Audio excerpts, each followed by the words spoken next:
Oh, peace. What's going on? Where I'm behind the boards. Episode 28. You know what I mean? And got people and people pop in, people out. My brother Soul City's in here. Love Jones, ProeGrayum, Murda Megz, Howie T, Sugar Ray, now Ray Rothschild, Rocko, Sparkz, my brother Toast, of course, 9MM and Doc Brass and myself, you know what I mean? And we here, talking, What up, Rocko? You, brother Nine, what's good? Congratulations, homie. I heard you getting married. Yes, indeed. He got a couple weeks left. He got a few weeks left being single and shit, you know? He ain't single. He ain't been single forever. He's just making it legal. Correct. He's been locked down with Shorty for a minute. That's a beautiful thing, though. Seriously, homeboy, congratulations, man. I wish you the best. Thank you, brother. I appreciate you. Real talk.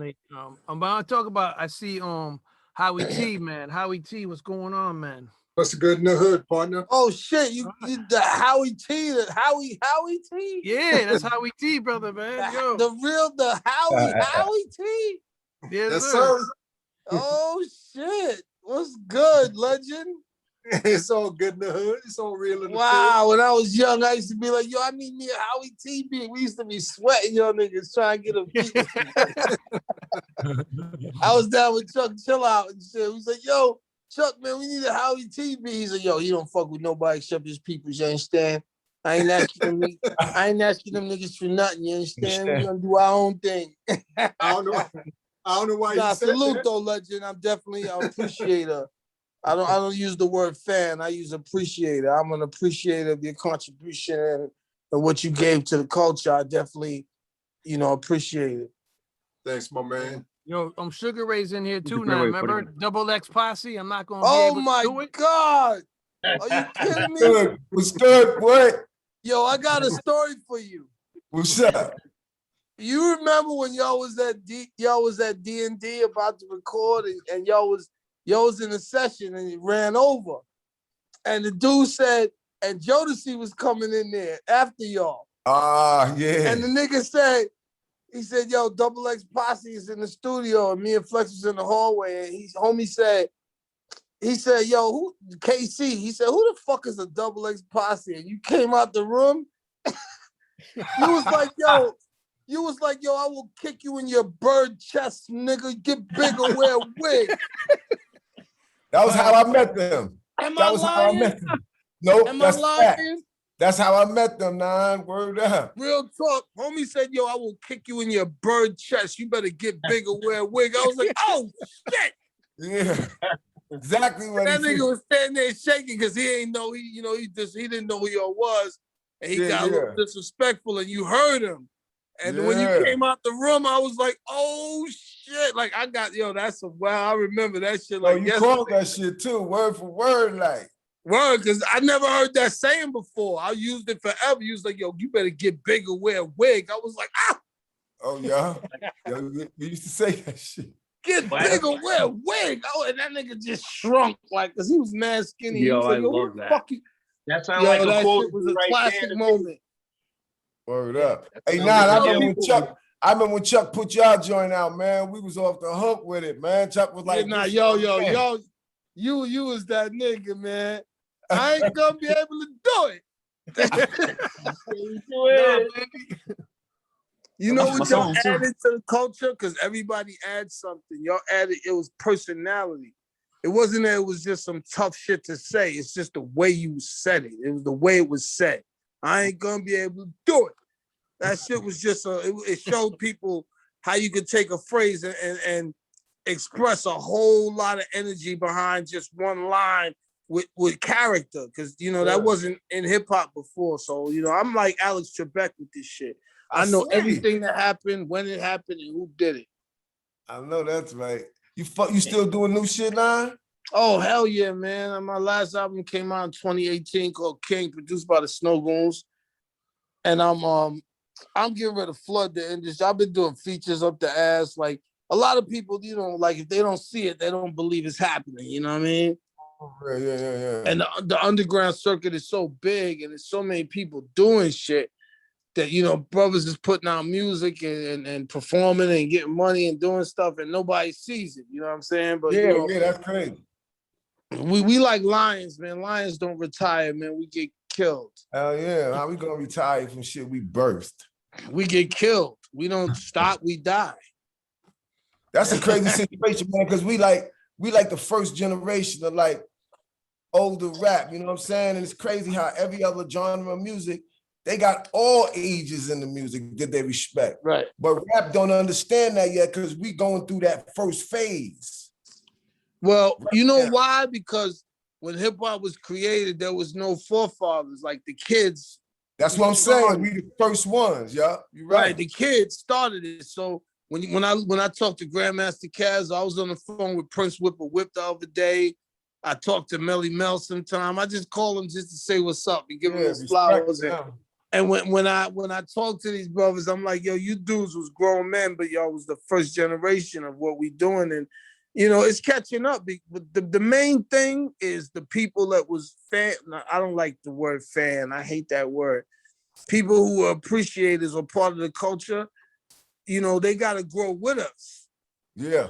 And that's the problem that we don't have that other genres have. Like you can have a 50-year-old rap fan, but he's not checking for the people he used to fuck with. You know what I mean? He just listens for rap no more, you mean, like type shit?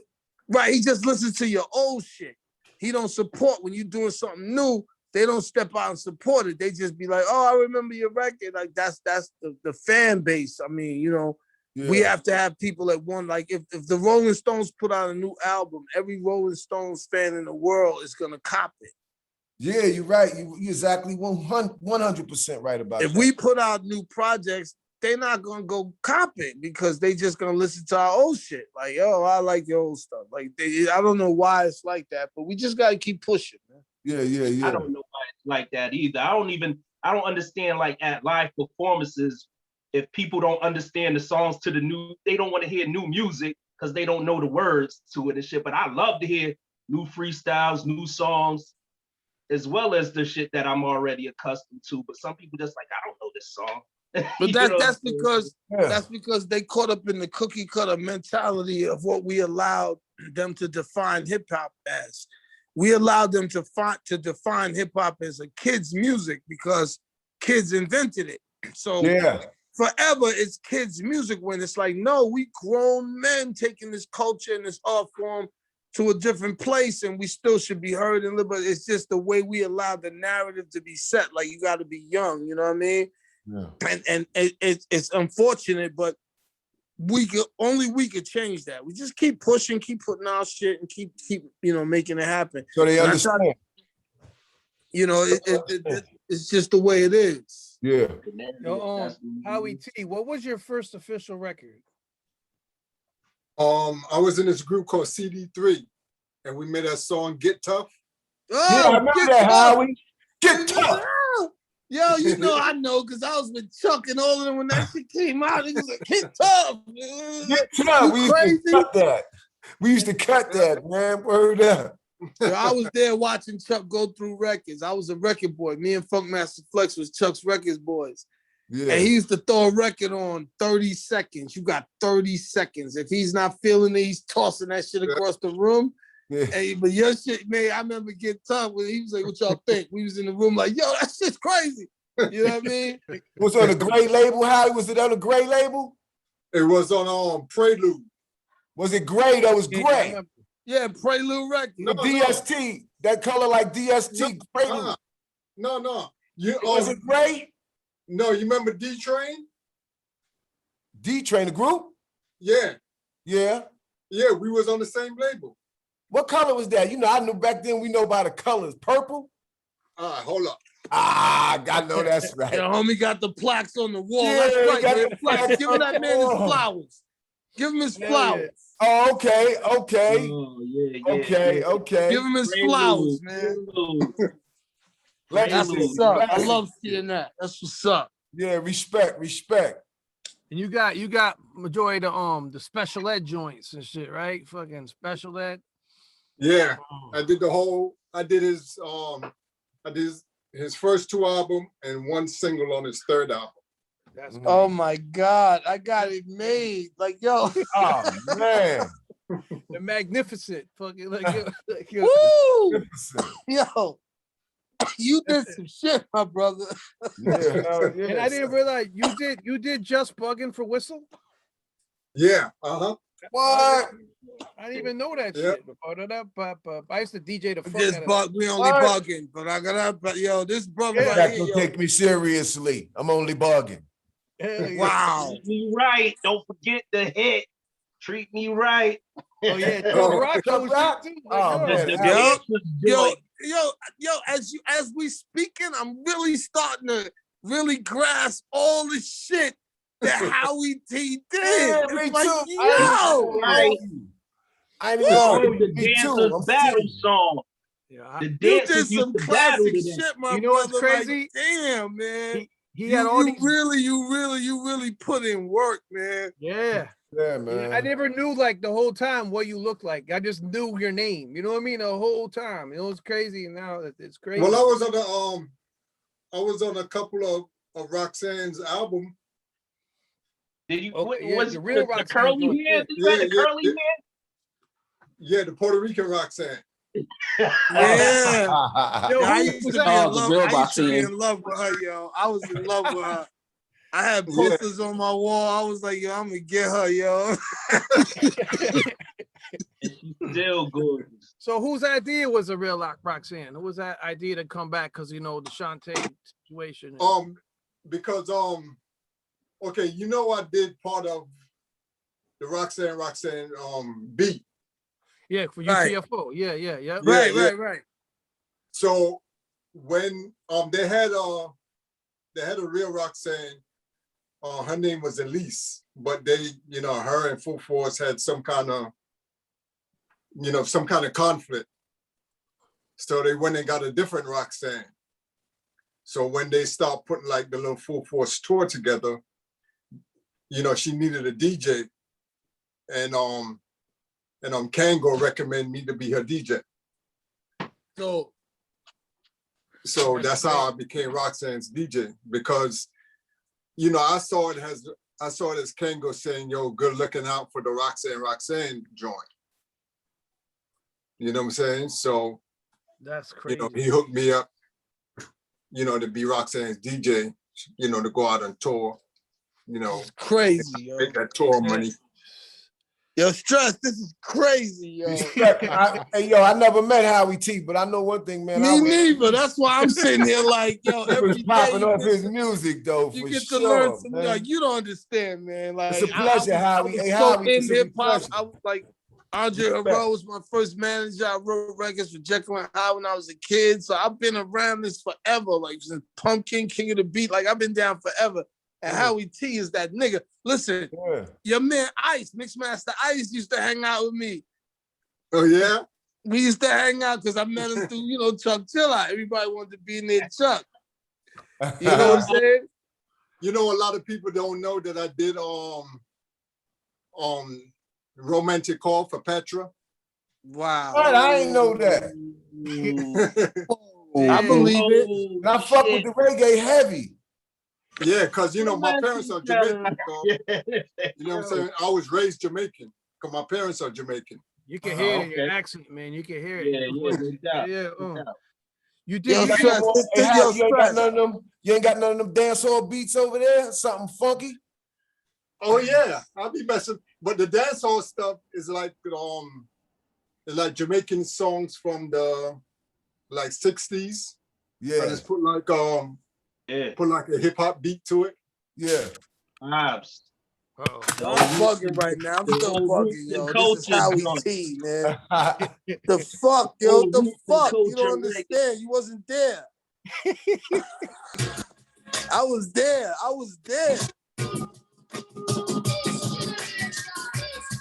Roots and culture.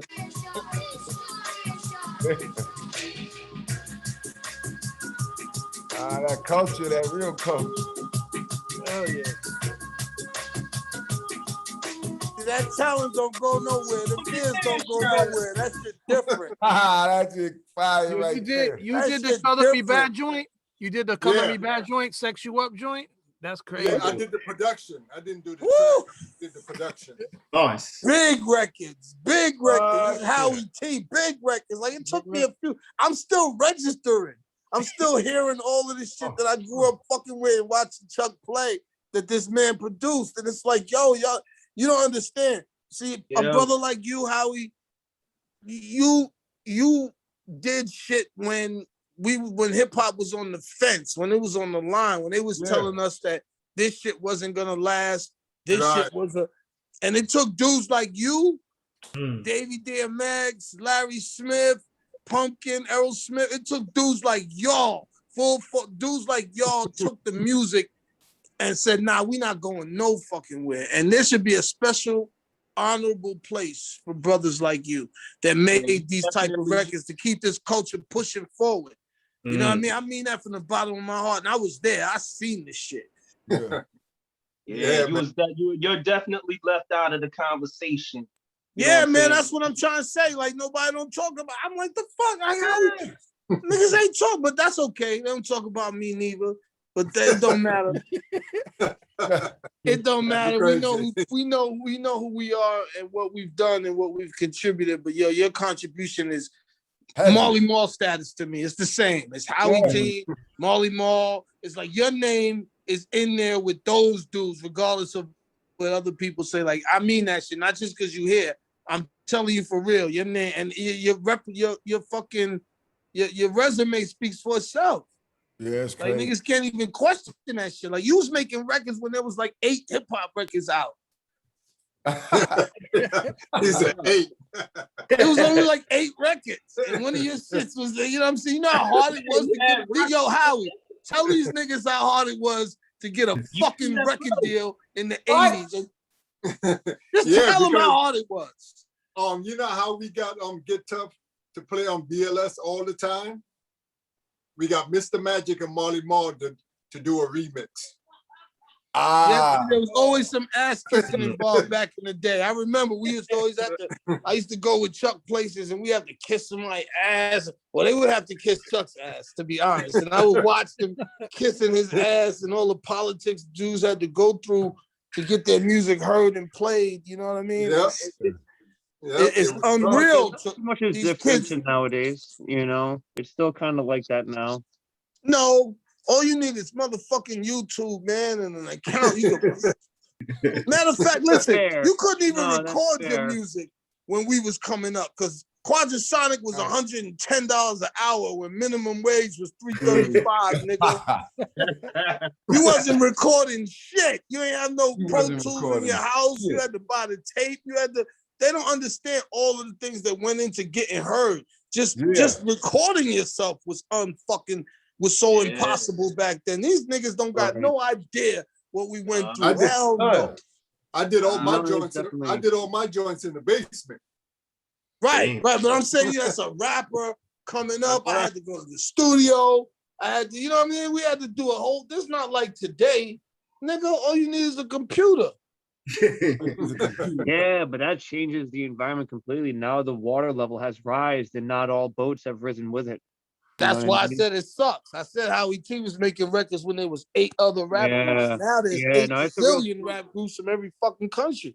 It's overflowed. It's the same with sometimes get your shit heard. Like you know, you can post your stuff up on social media and YouTube and shit, but unless you got the sponsorship or the person sharing your channel or the shout out or the someone, you know, plugging you up, especially that's why it's that's why new artists have allowed themselves to be sunned. They always join a group. They always get co-signed by some other knucklehead so they could come out with their music and they talk the same bullshit that the last guy talked because that's the only way they could get on. You understand? So it's a poison that has happened. You know, it's not by accident. With every good thing, which I think the internet's a beautiful thing, you know, for you to be in control of your music, because we all got robbed. Like Howie, you should have a mansion right now. Oh, well, that's the thing. I 2, 3 mansions. Right? Then we see a guy like Little Pump. Make up. Oh, my man. And he got a lake outside his house. And come on, man. Sickness shit. It's got to make your stomach hurt.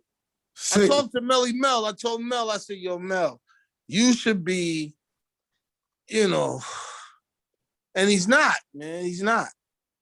He lives in a building in the hood.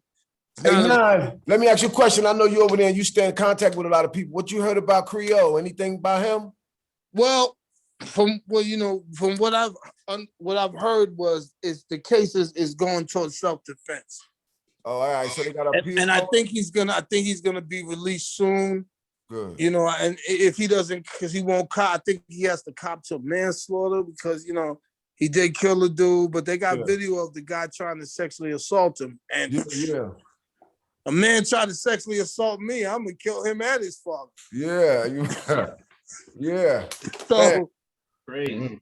You know, it's sad, but you know, it's a really strange, you know, situation that he's in because I know I ain't heard nothing about it. You know, the hip hop community doesn't really. We need a union, man. Yeah, that's real. And Somebody mentioned that. Now, I was talking to Styles P.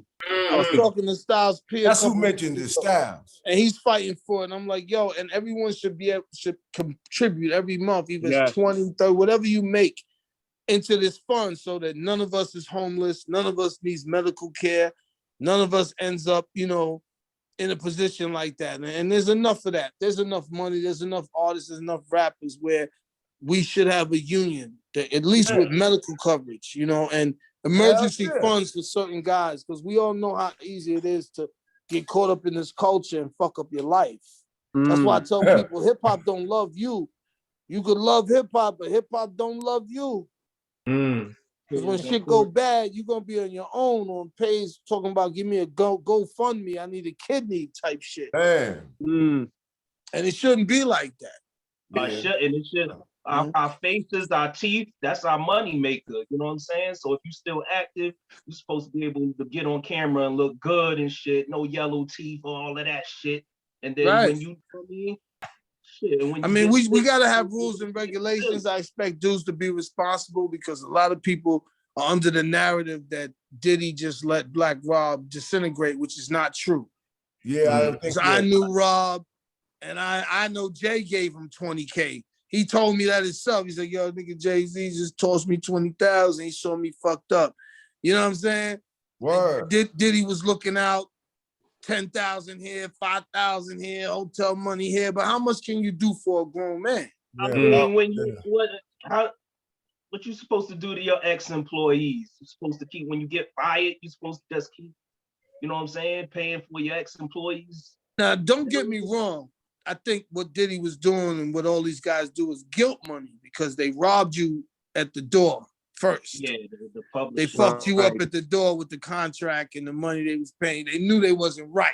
Right. Yeah. So now it's like, okay, let me toss you this because I did kind of jerk you with that contract because that's what they do. So, you know, when it's street dudes, sometimes you have to look at it a different way because we think coming from the street, somebody's supposed to have your back forever. And that's just not the case, man. You got to handle your business. You got to be a grown man. You got to be responsible. So I just didn't like the rap that Diddy was getting for that. And I'm not a Diddy fan of them, but I do. I'm Anthony Wolf Jones. Respect is due for sure. Yeah. But Anthony Wolf Jones was like my big brother. That's Puffy's bodyguard that was murdered, right? Wolf, yeah. Wolf was my big brother since I was 13 years old. He raised me in these Bronx streets. I was down with Wolf. And, you know, for a fact, I know that, you know, Wolf's mother lives in my building still in Co-op City. And my man comes by here to bring her groceries and food and all types of shit. And he's like, yo, whatever she needs, she just make a phone call and Diddy takes care of it. And he don't tell people he's doing that, but he's doing that. So I see it from the ground level. Like a lot of people say, well, he's not doing, but you know, he is. Okay. That's for good. Certain people. I mean, not everybody's gonna have a good story. Right? Not everybody's gonna have a couple of times Diddy hit him. Rob told me Diddy hit him a couple of times, so I know he was hitting him. Yeah, man. I mean, you know, but it comes a point where it's like, okay, how much do I take care of this grown man? You know what I mean? Like, how much do I keep giving this grown man money? Even if you signed a bad deal, that was still your fault. My contract was fucked. I got raped crazy, but It was my fault. I read that shit. I said, fuck it. I want to be on TV. I want to finally make a rap record. I want to be out, and I signed. So do you think, like, with Diddy's case, you think, like, the person that people portray him to be is more like a TV personality, but he's really this type of dude under wraps? Nah, he's a fucking snake. Oh, shit. I'm not gonna. Some of the shit I'm is not really gonna get on here. I'm just saying he's doing. I'm just talking about that one situation, but he's a fucking snake. Just like L.A. Reid, Babyface, they're all snakes. To me, any black man that owns a record company that fought for entrepreneurship and to get us out of the grasp of what was being done to us by other people, and then they became the same people. Like, look at TLC. Look at TLC. They got fucked. That was L.A. Reid and Babyface. They fucked them. Tony Braxton. You feel about Tony fucked them. Every black, Barry Gordy was fucking people. Suge Knight was fucking people. Eazy-E was fucking people. Oh man. You gotta look at it. Because of Jerry Heller and shit. You know what I'm saying? Nah, man. Fuck with Jerry Heller. I'm not trying to. Why do you think that is? Is it because of just like the kind of dog eat dog mentality, or is it like because that's the way contracts, man? That's the way the music business has been set up since the beginning. Yeah, big time. So no one's gonna. They update the contract. So I mean, the type of contract Howie seen would probably make motherfuckers vomit their heads off right now. And then the kind of contract I seen was worse. And then, but now it's even worse than it was before. They got this 360 shit where they'll give you $4 million up front, but they own you for the rest of your life. It's just crazy. Damn. It's crazy. That's why I told dudes, what do you want to be? You want to stay artistic? You want to stay true to the culture and make more money than you would at the post office? I ain't had a job since 1992, so motherfuckers can think what they want about me, and I'm good. You know what I mean? So you might not be on MTV Cribs, you might not get a Lamborghini, but the shit's better than punching a clock if you manage your own shit. I know that's right. That's where I'm at. That's you pile up. Like Bob Marley. Bob Marley is my hero. Bob Marley said, "What's rich to you?" That's what matters. What's rich to me is waking up every day. I don't got to answer. I haven't fucking answered to a motherfucker in 30-something years. I love it. Bro, the whole profile, because that Howie T, you was on profile too, producing, right? He was Select record. Special Ed joint, right? Yeah, Special Ed. Yeah, he's the only one I produced on profile. And I was on Special Ed's last album. I was on his last album with that what's his name? Fucking did. Buffy produced it. Human Beatbox. I didn't even know he did beats. And that nigga came in there and did the beat. Word. At the Dollar Cab Lab. Word, that brother was, oh man. Yo, Ray, I was just gonna ask you a question too. I get hearing you guys talking. You said you're about to go see Positive K, right? In a little bit. Yeah, he got a little comedy thing he doing out here in Atlanta. Yeah, that's my nigga Paz. I know you're a tough Paz. I said, what up? I came up with Paz for the early days. He called me and told me he was over there. And I was like, I'm coming through. That's what's up. Yeah, Paz he out here hustling. He doing his thing. He hustling with his comedy shit. You seen it? He doing yeah, that's my nigga though, yo. I know Paz since 1986, 87, yo. Oh, shit. That's my nigga too, though. I fuck with Paz. I talk to him on the phone like at least once or twice a month and shit. We was on Rush. We was on Hella Tours. That's my guy. Yeah, man. Paz is my nigga. So, Howie, you did a remix for Madonna? Yeah. Because I did a song on Little Sean's album called Who's That Girl? Yeah. So I had to clear the sample. So she cleared the sample for me and she liked how the song sounded. So she wanted me to do a remix of one of her songs. That's dope. Oh. So I never, I never personally met her. Oh, okay. You know what I'm saying? Well, but she wanted me to do it. What were you using to make beats back then? My MPC 60. Oh, like the. But before that, before I got the MPC, I had the Alesis. The gray joint? Yeah, I had the Lisa's drum machine and the sequencer and the S950. I had the S900 and then I had the S950. Oh, shit. That's crazy. But even way before that, I had this sampler. It's like a little square sampler. It's called Instant Replay. It only sampled maybe like a second. So, you know what I'm saying? So it depends on where you move the tone. Yeah, the pitch. You know what I'm saying? You could sample longer, but the quality will, sound jacked up. Yeah. You know what I'm saying? So I used to, but so I didn't have like reverbs and stuff like that, right? So anytime I wanted a reverb like on my snare, I don't know if you remember the song called Lip Service. So at the end of the song, on the end of the song, Lip Service, he'll go pow, and it will reverb. Yep. Right? So I would sample the reverb. And I triggered it with my snare. That's crazy. That's hilarious. So when my so when the snare hit, the reverb would hit. So that was my reverb.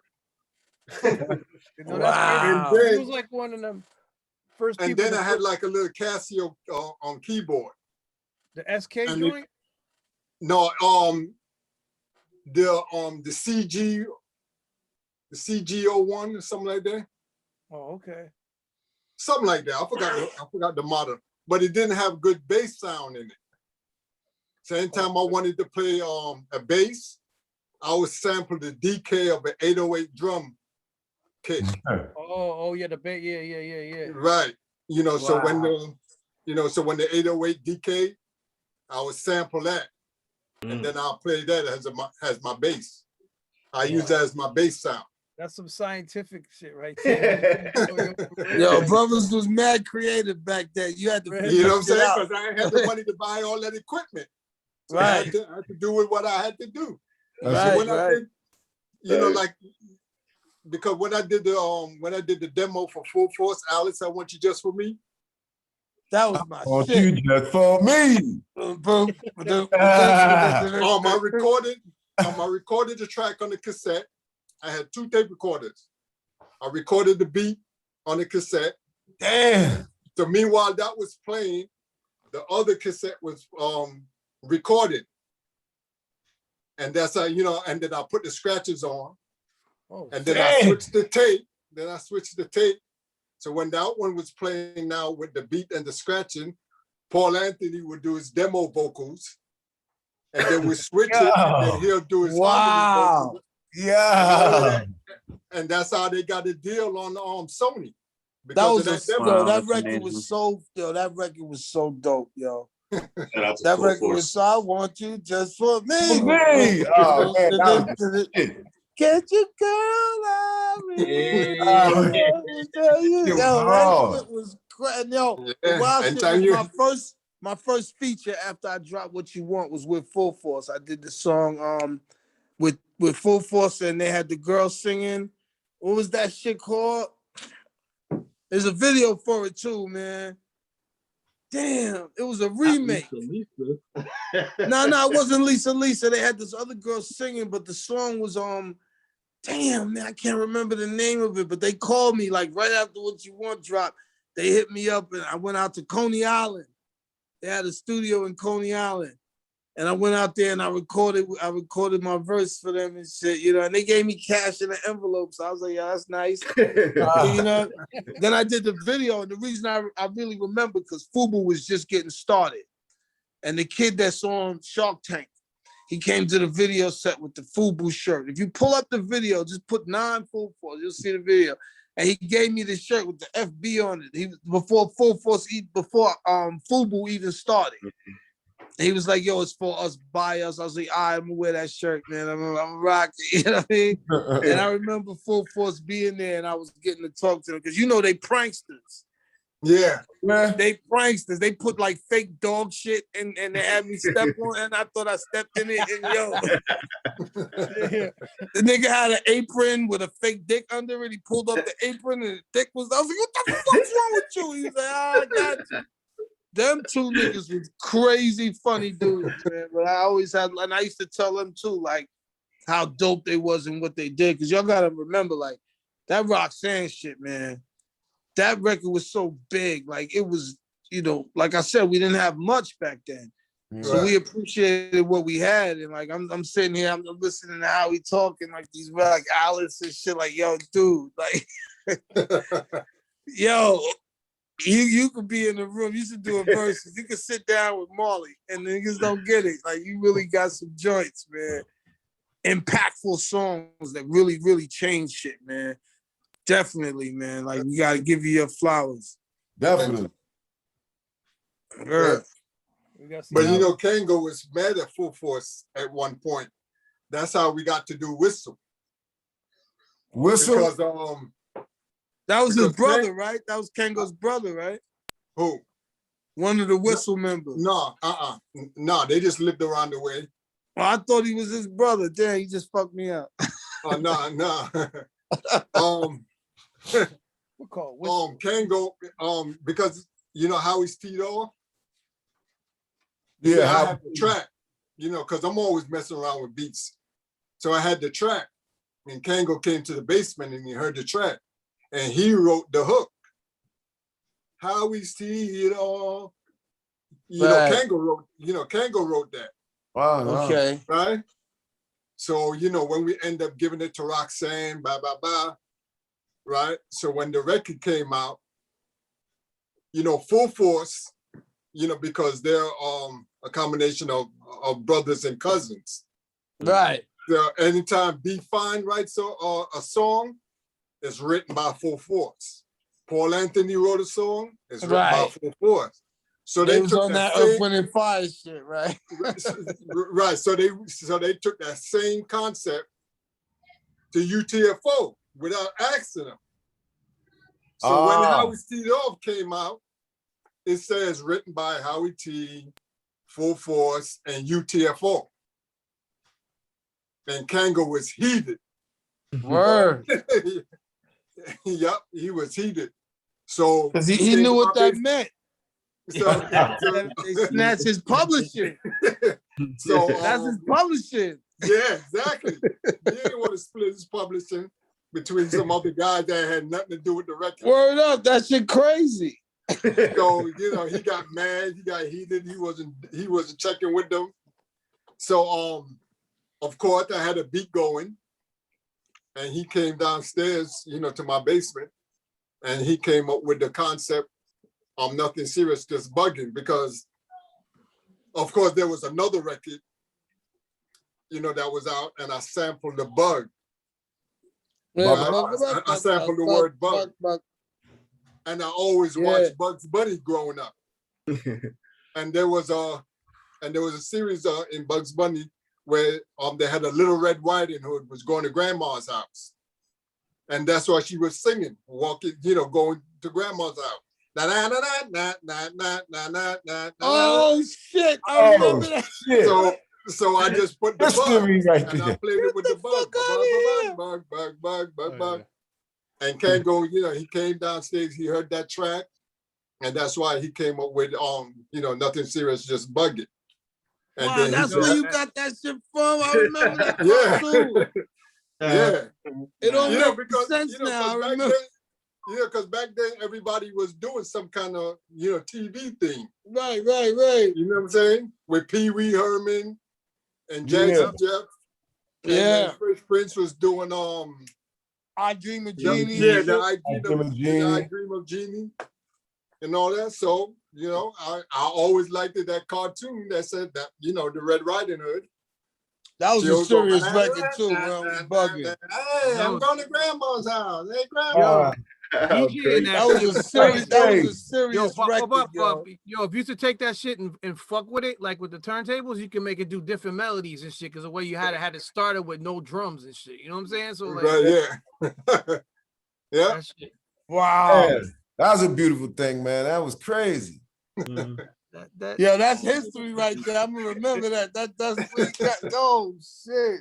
I remember that record, man. I mean, I was a kid, but that shit was like, that's all we lived for. Yeah, Yo, just two of us too. That Chub Rock shit. Man. Yeah. Whoa, that shit was hot, yo. That shit. I remember that. Okay, you know how I came up with that? I'll tell you the story on that one. Okay, Chubb's album was done, right? Yep. I recorded I did the tracks. Chubb laid down his vocals. The only thing that was left to do was to mix it.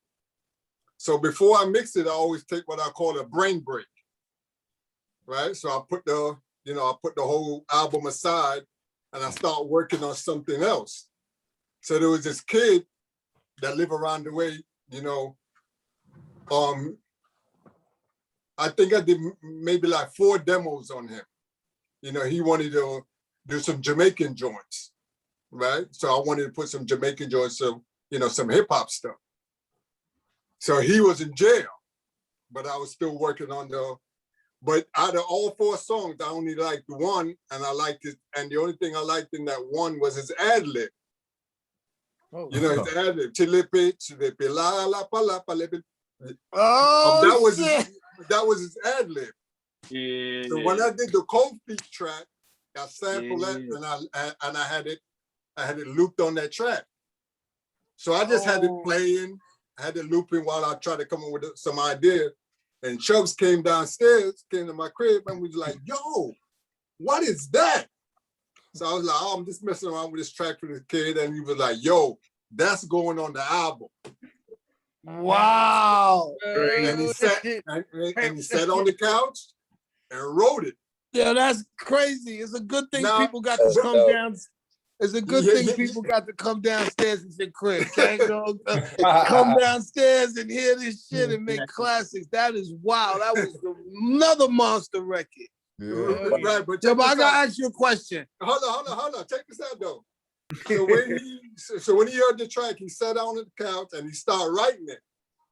The first 16 bars he wanted me to do. And I was like, "Nah, man, I ain't rapping on that joke, man." I was like, "Nah, man, I don't want to be no rapper." So if you listen to the first verse on that song, it says, the hit man, yeah, you know it. The thirst quencher. They get with the I forgot what the part. He was scared to kick a 16 bar. He's not a rap star. He's 16 bar. He's not a rap star. I remember that. He's not a rap star. I remember that. So he rewrote it.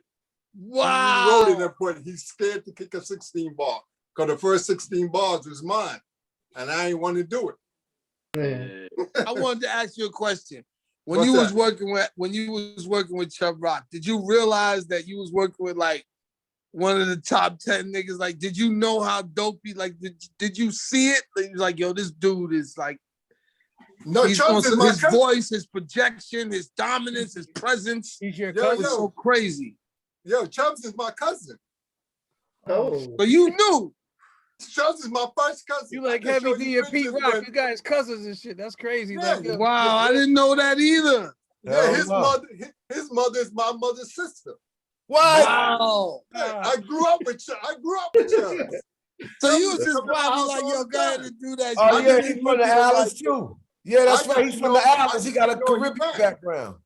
I just didn't know he rapped. I knew him all his life. Yo, that 1990 Chubb Rock jumps up on the scene with the green in the back. The control of his vocal. Like, I learned something. The control. Yo, the control he had over his vocals and the way he did that shit live, like it was still a record. Crazy. That's another thing that was crazy. I've seen, like I said, I was Chuck Chill Out's record boy. So I've been to a million shows where dudes performed and I was standing there watching right backstage. And I remember Chubb Rock just being pure dope. Like, he just came out. And when he walked on stage, in my line, he had a whole bunch of people with him. He used to bring a crowd on stage. He was one of the first dudes to do the Mobb Deep looking stage show with all the And he used to grab the mic, he wouldn't move, he would stand there and just fuck the whole party up, just tear the building down. And Damn, every vocal he did on that album, he was sitting down. Wow. Oh, shit. They like Rakim with that shit. Yo, his That's crazy. control was so Sitting down. steady. Yo, He was Big sitting down, Pun and used he to- had the mic, right there. yeah, And do Big the Pun fact used we to did sit it- down. Big Pun used to and- sit down too. For and- different and- reasons. I was at a Big Pun session and Pun was sitting on, they had to bring a trunk that you would find like pirate treasure in for the nigga to sit down on that shit. And they brought the mic out at the cutting room. It's like, yo, if you're gonna stay in the room, you gotta shut up. If not, you gotta leave. Cause he wasn't going in the booth and he wasn't standing up. That's when I knew his health was that bad. Where he had to sit down and they had to bring the mic out. It was crazy what I watched with Pun. It was like, damn. And then he passed away, unfortunately, like a year later. And I never had a mic booth.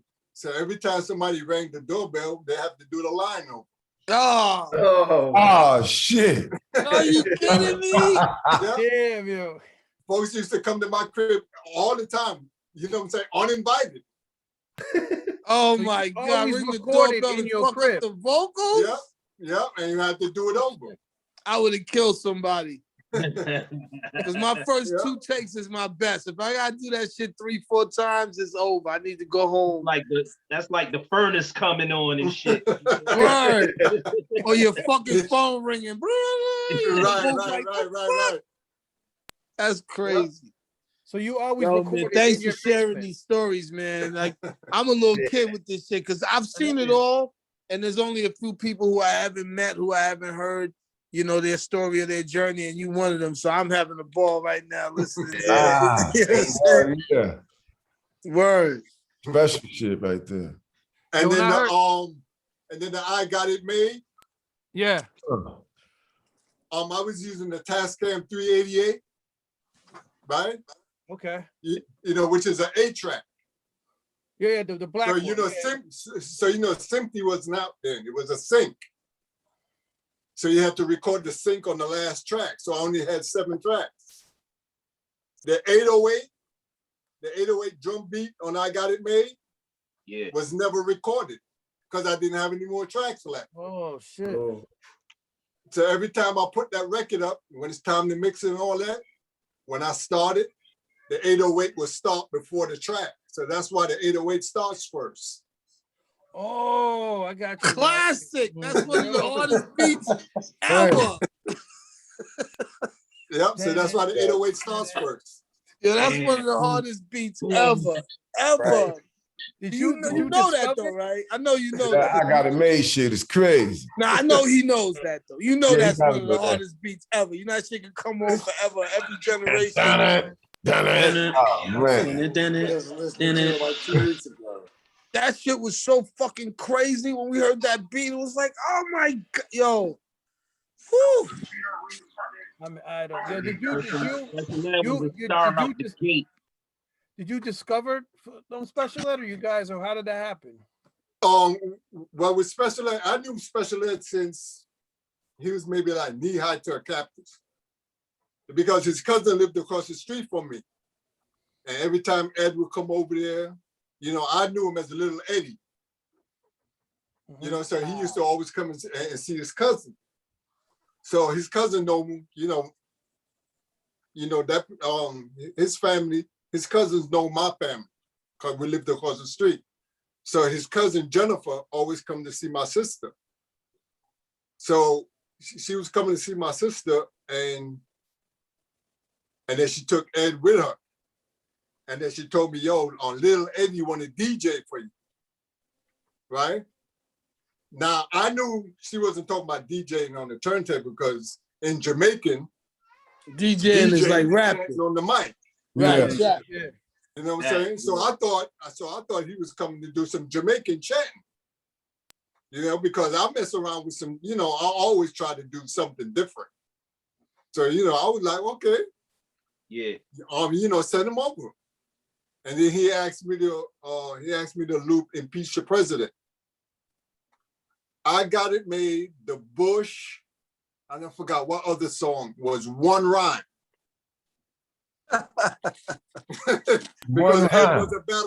because Ed was a battle rapper. Right. So all that was one rhyme. So I had to break those. I broke up you had that to long chop it up rhyme in into 3 different songs. verses. Oh shit. Wow. And I had to tell him Damn, when to three songs. rhyme. I had to tell him when to stop because he didn't know format. Right. You know, Okay, you gotta say this and stop here. And then you gotta say that and stop here. I had to give it all, I had to arrange it. wow. That's the Shit crazy. Damn. So yeah, so when he was like auditioning, it was like a long rhyme. He just kept going. So those were his first records. Like I got it. All those rhymes was his first rhymes. Yeah. And he blew up like that off his first shit that he that's crazy. Yeah. Cause my shit was bum bum bum that his flow was just, but now I understand. It makes sense. He's saying it was one long rhyme. His flow was so in pocket because you put the beats the same. Oh my God. Yeah, and you think about it, none of his hooks, he never had really no hooks.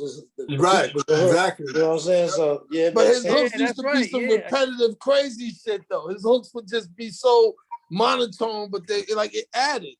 Everything grows from something. And I know I used that technique after hearing him. I used everything I ever heard growing up. When I was formulating myself and trying to learn how to make records that people would resonate to, not just my friends in the neighborhood. And like when Ed came through, it was just like, yo, this dude is just crazy. Like you worked with some of the top lyrical dudes, man. Like the early biggest records, man. I think Treat 'Em Right might have been one of the biggest records in rap history. Woo!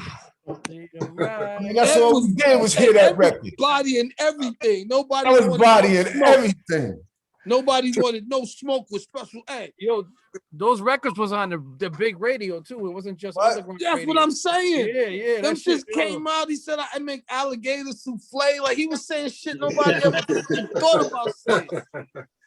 Are you crazy? Yeah, they was And then he had the girls. We not gonna front like he ain't have the man. I was like I said, my travels with Chuck Chill Out and going to certain shows. I remember. I don't know what the name of the club was. It was one of the early spots, especially Ed was performing there with Dougie Fresh and somebody else. And when that nigga came through the back door, it was like the Beatles. Like bitches was climbing over shit. They was screaming his name, and he just walked by like he was just fucking getting all the pussy. Like he just ignored this shit. Like he just walked right by, like he's used to that shit. I was like, yo, look at these things. Yo, girls was going fucking banana. He was like Menudo. Like, yo, Howie, tell these niggas how it was. Tell them how it was back then. I don't know how it was, bro. I was in my basement. You seen your man. I know you seen people rock out to your music, and you've been in some shows. I've been to. Well, I used to DJ for Chubbs, but Special Ed, I think I only went to one of his shows. Wow. That's where I said where I never seen you before. You know what I mean? Like I never seen So you didn't even see what happened when your beat came on. When I Got It Made came on in the club, what happened? You didn't even get to watch what happened? No. How people was fucking, people was knocking shit over like, yo, that was a We Gonna Fight record. These are straight. And that shit I'm came in on. Chicago. I'm in Chicago, and that, yeah. Yeah, we was on our tough guy shit. We was young, so when certain beats came on, you just look at the people like, I'm from the Bronx, so we would find Brooklyn and just stare at them. Like, what? Like, we ready to fight. Like, it was like we will rock you. Like, the crowd, like, it just pulled us into. You never saw that shit? Wow. Nah, and then Puffy would always try to get me to the clubs. He was like, yo, you got to start going to the club to see what people are dancing to and blah, blah, blah. And I was like, nah. And that's why my stuff never sound like nobody else. Wow. That's dope. I worked on. That's fact.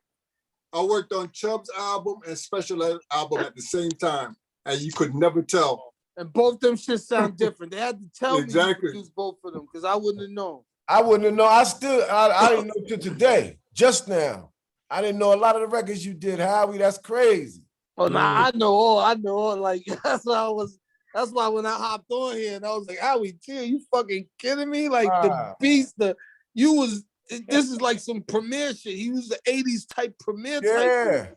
Like this isn't just a dude who did a couple hits. Like you was that nigga, man, for real. You was that motherfucker from the 80s. I remember all the shit you did and the beats, everything was dope. There was nothing whack. It's another big thing a lot of people don't really understand. Like some dudes will come out with 1 or 2 joints and we like it, but nah, yo, everything your name was on, we already knew. It was Marley, Howie, Herbie Love Bug.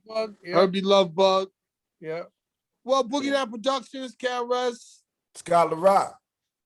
Scott, but that was only the first album. After that, that's what I'm saying, but Criminal Minds. You know, like, but when Howie was rocking, I mean, it was just Howie, Marley, like this consistency. Like some dudes made some joints. Marley, Herbie Love Bug, Ted Riley. Howie set the foundation.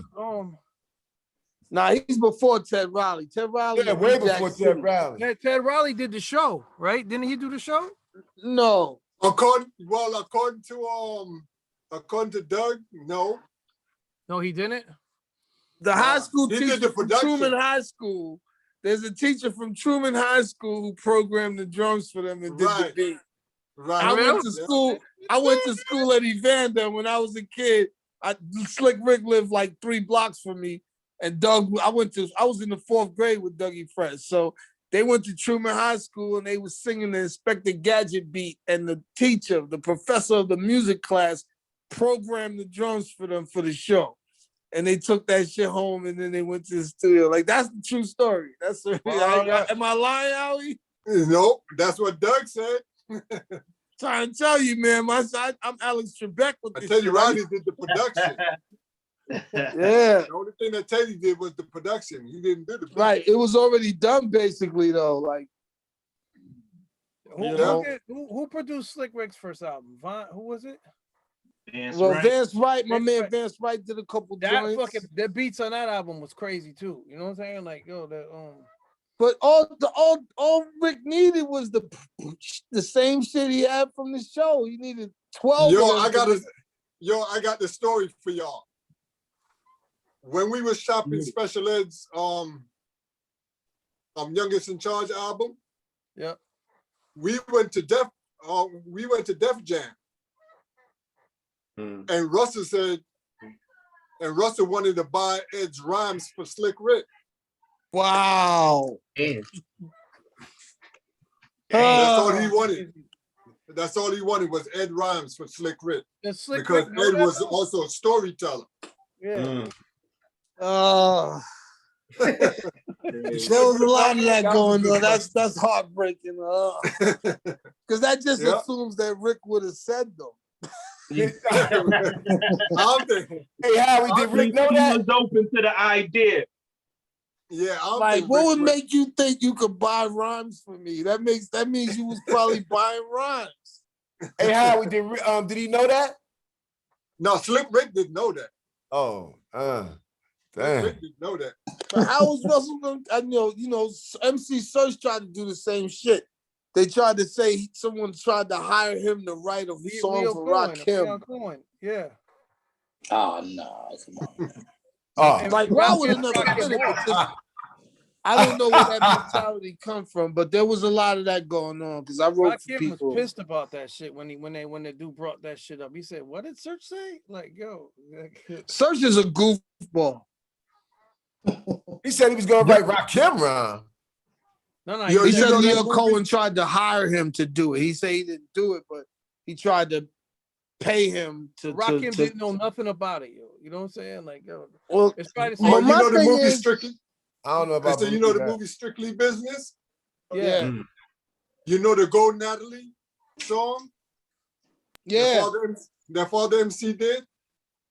Well, I produced that song, but Lil Sean wrote those rhymes. Oh, well, see, I'm not surprised when it's dudes like that, though. Yeah. You talking about Father MC and Little Father Sean? MC didn't write those rhymes.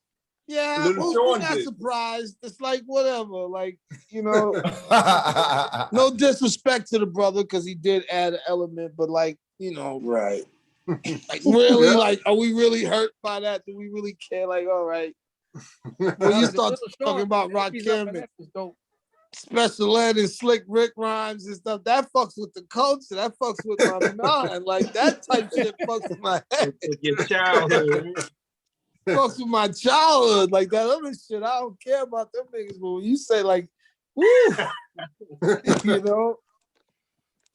Hey, Nine, what you on? Hey, Nine, you on the gram at 9?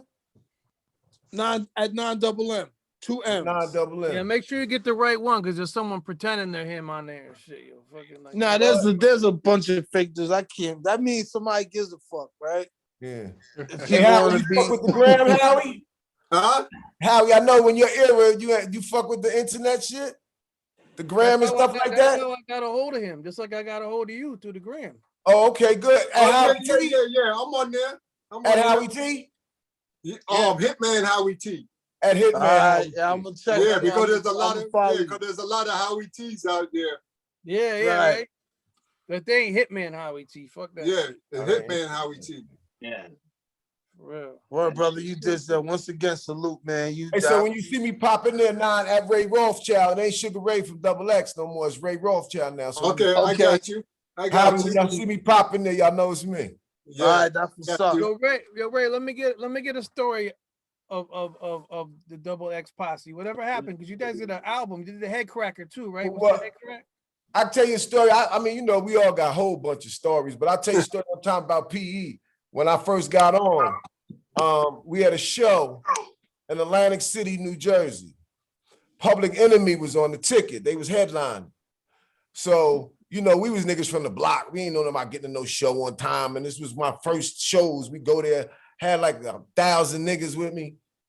So we go into the show and he tells us, yo, y'all was supposed to be here at 5 o'clock this afternoon for a sound check. 9 o'clock. We was like, what? Ain't nobody tell us about no sound check. So he's like, well, I'm sorry, y'all can't go on.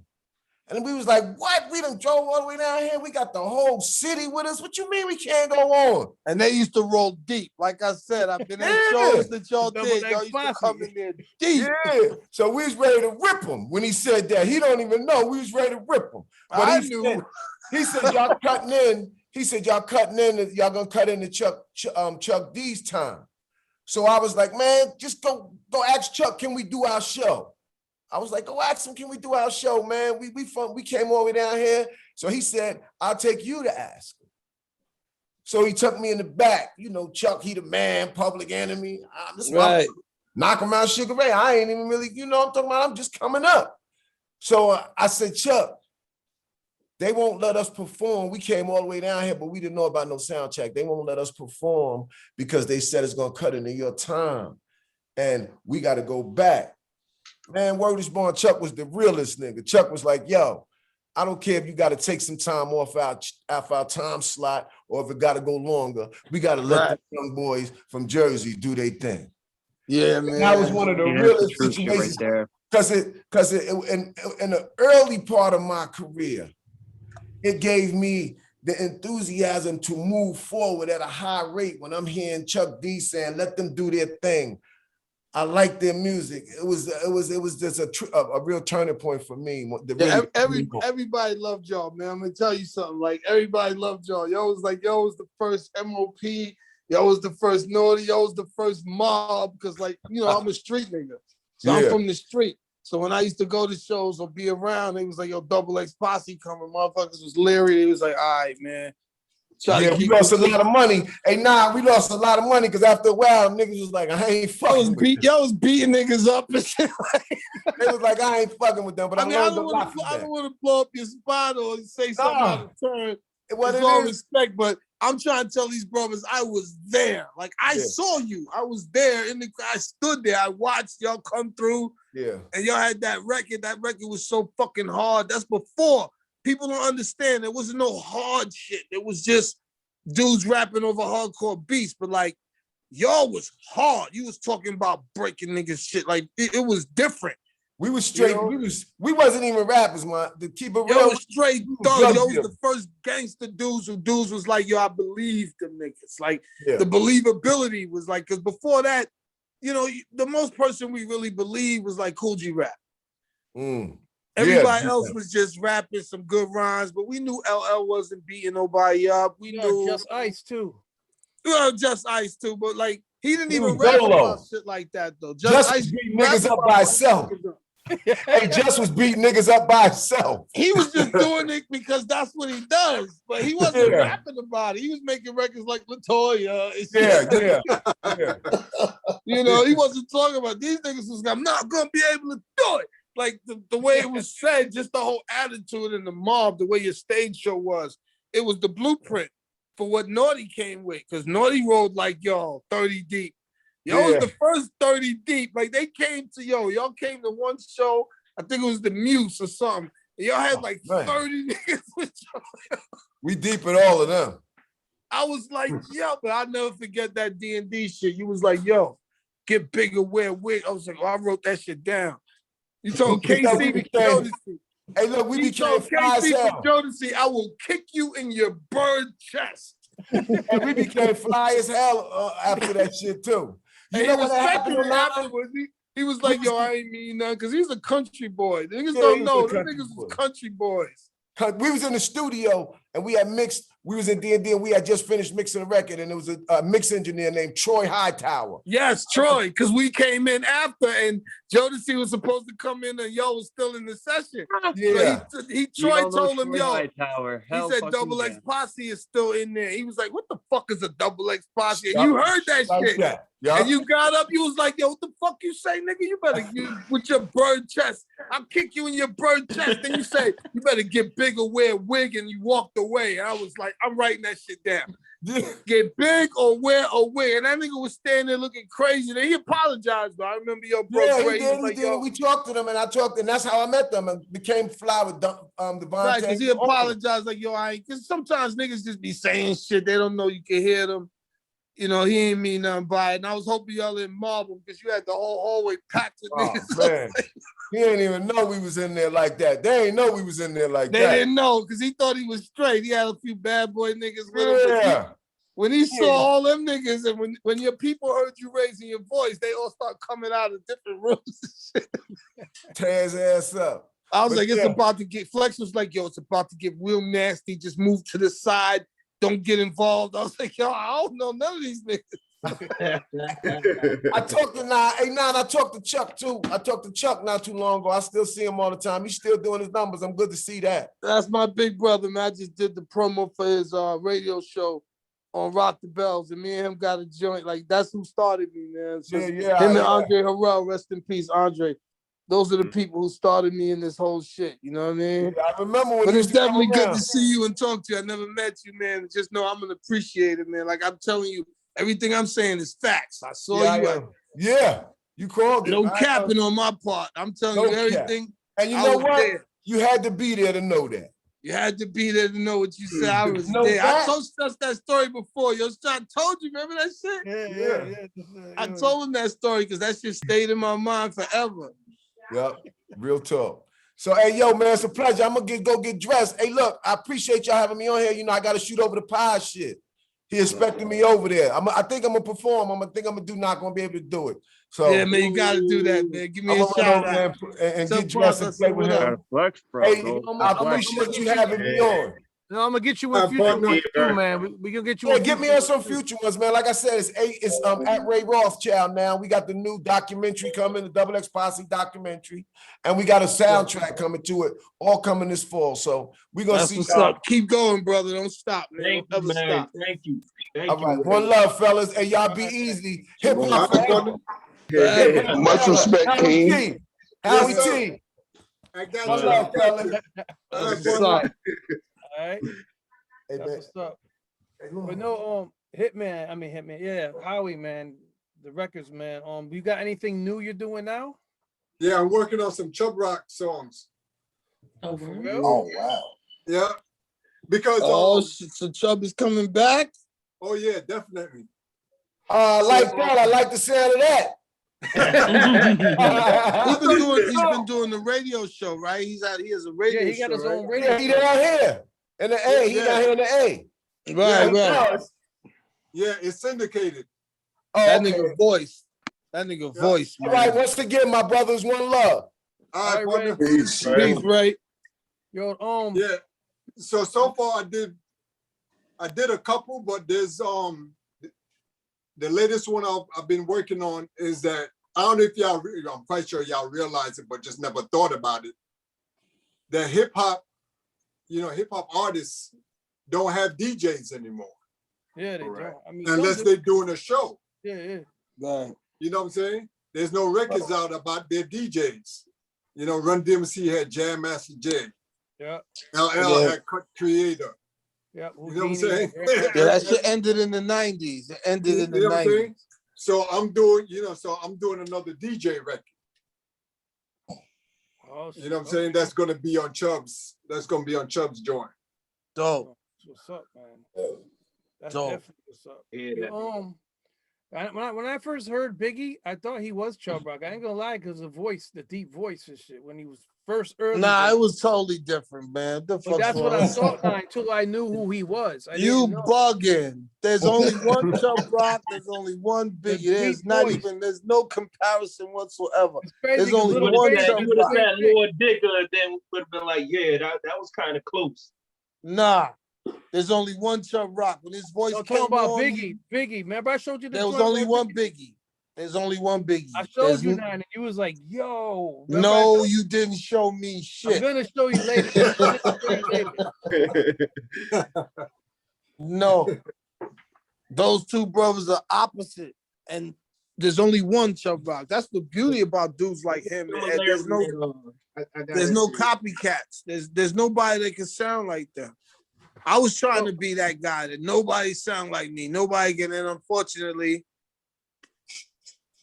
you know, I had a bunch of people who figured out those octaves and was able to capture my energy. But Chubb Rock was more like Frankie Crocker. Like there was only one voice like that.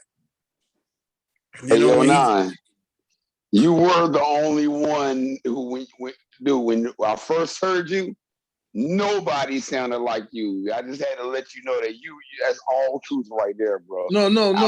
No factory, but you know, unfortunately, like, you know, there was people who, you know, was able to capture that same energy. And I ain't gonna say nothing. I love X, man, and I got a song called "Gotta Know When." Rest in peace to the dog, and I'm gonna show people just how close the styles were, and I'm gonna share a conversation that I did have with him about the situation, because a lot of people, it affected me more than it affects other people. You know what I'm saying? Because it didn't affect him, but wherever I went, I heard his name.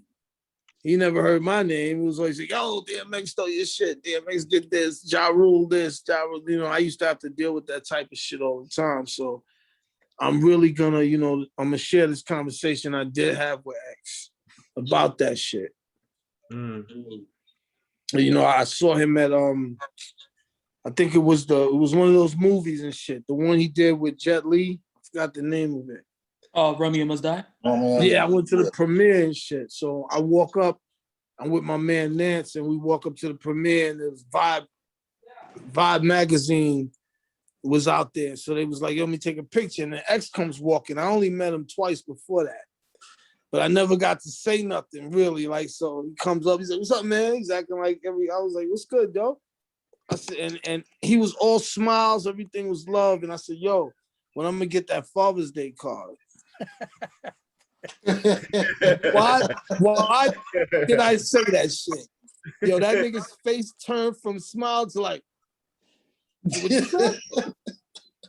I said, "You know, with the style and everything." He said, "Yo, man, if you feel like something got took from you over here, do what you gotta do, man. Come get it, all right? You come get it. I'm here." That's what he said to me. He said, "If you feel away, man, come get it. I'm right here. You heard? Come get it. Ain't nothing, man. Enjoy yourself." And he walked away. You You know, he was thinking about it when he walked away, though. You know what I'm saying? Nah, he knew, but it was just the way I said it. I shouldn't have said that. Like, I just came out of nowhere. I was a little drunk, and I was like, "Where's my father?" He's like, "You can't talk to a man like that." He was like, he looked at me like, if nobody's in the room, I think he would have swung. I think if it was no cameras around, like he had that look on his face, like, "Yo, we about to," you know. I thought we was getting ready to scrap. Be like real. Def Jam Vendetta. It was really funny. So, you know, like that's just hip hop though. I've been in hip hop so long that I remember when Dana Dane came out of nowhere and we was like, huh? You know what I mean? And, you know, we knew Slick Rick was Slick Rick, and then we heard Dana and was like, are you kidding me? So this has been in hip hop forever. Yeah. But Dana was dope though. You know what I mean? They was part of they was in a crew. Yeah, I got a together. problem. Y'all was on the same label. I don't know if Dana was dope because I never really got to hear Dana. I got to hear Slick Dana. Yo, but Stress was on to something though. They was in the same. Stress was on to it. They was in the same crew though. Yo, I Dana don't told me care if they were brothers. I don't care if they grew up in the same house. I don't care. Everybody always says that they used to be in a group together. That means we share styles, we share personalities, we share like, come on, man. That's not what that means. We in a group, so we sound identical. UTFO was a group. Doc Ice, Educated Rapper, and Kango, none of them niggas sound the same. So I'm not trying to hear that. No, it's never. I thought Dana Dane was gimmicky, man. It was a Slick Rick bite.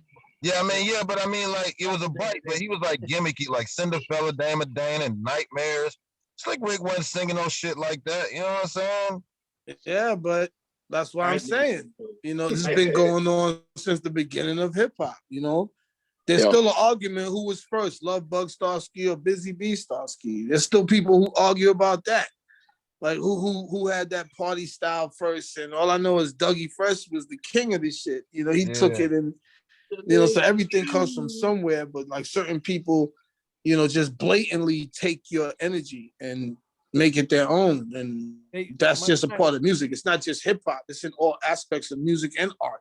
Even producers, people hear drums he's doing or samples, the way he's chopping his shit, then they go and they do the same thing. I mean, that's part of hip hop. It's what it is. True. I mean, it happened to Mikey D with LL. What do you mean by that? Mikey D was doing that before the Kangos and all that shit before LL. LL used to wear the muscle shirts, and Mike told me. Mike gave him the name too. He's like, boom, his name was J Ski. Well, maybe they dressed alike, but LL got his style from Tila Rock. Yeah, he do. Yeah. I Need a Beat was It's Yours remade. That's a fact. Yeah. LL didn't rap like Mikey D. I don't know, but L put it in the book.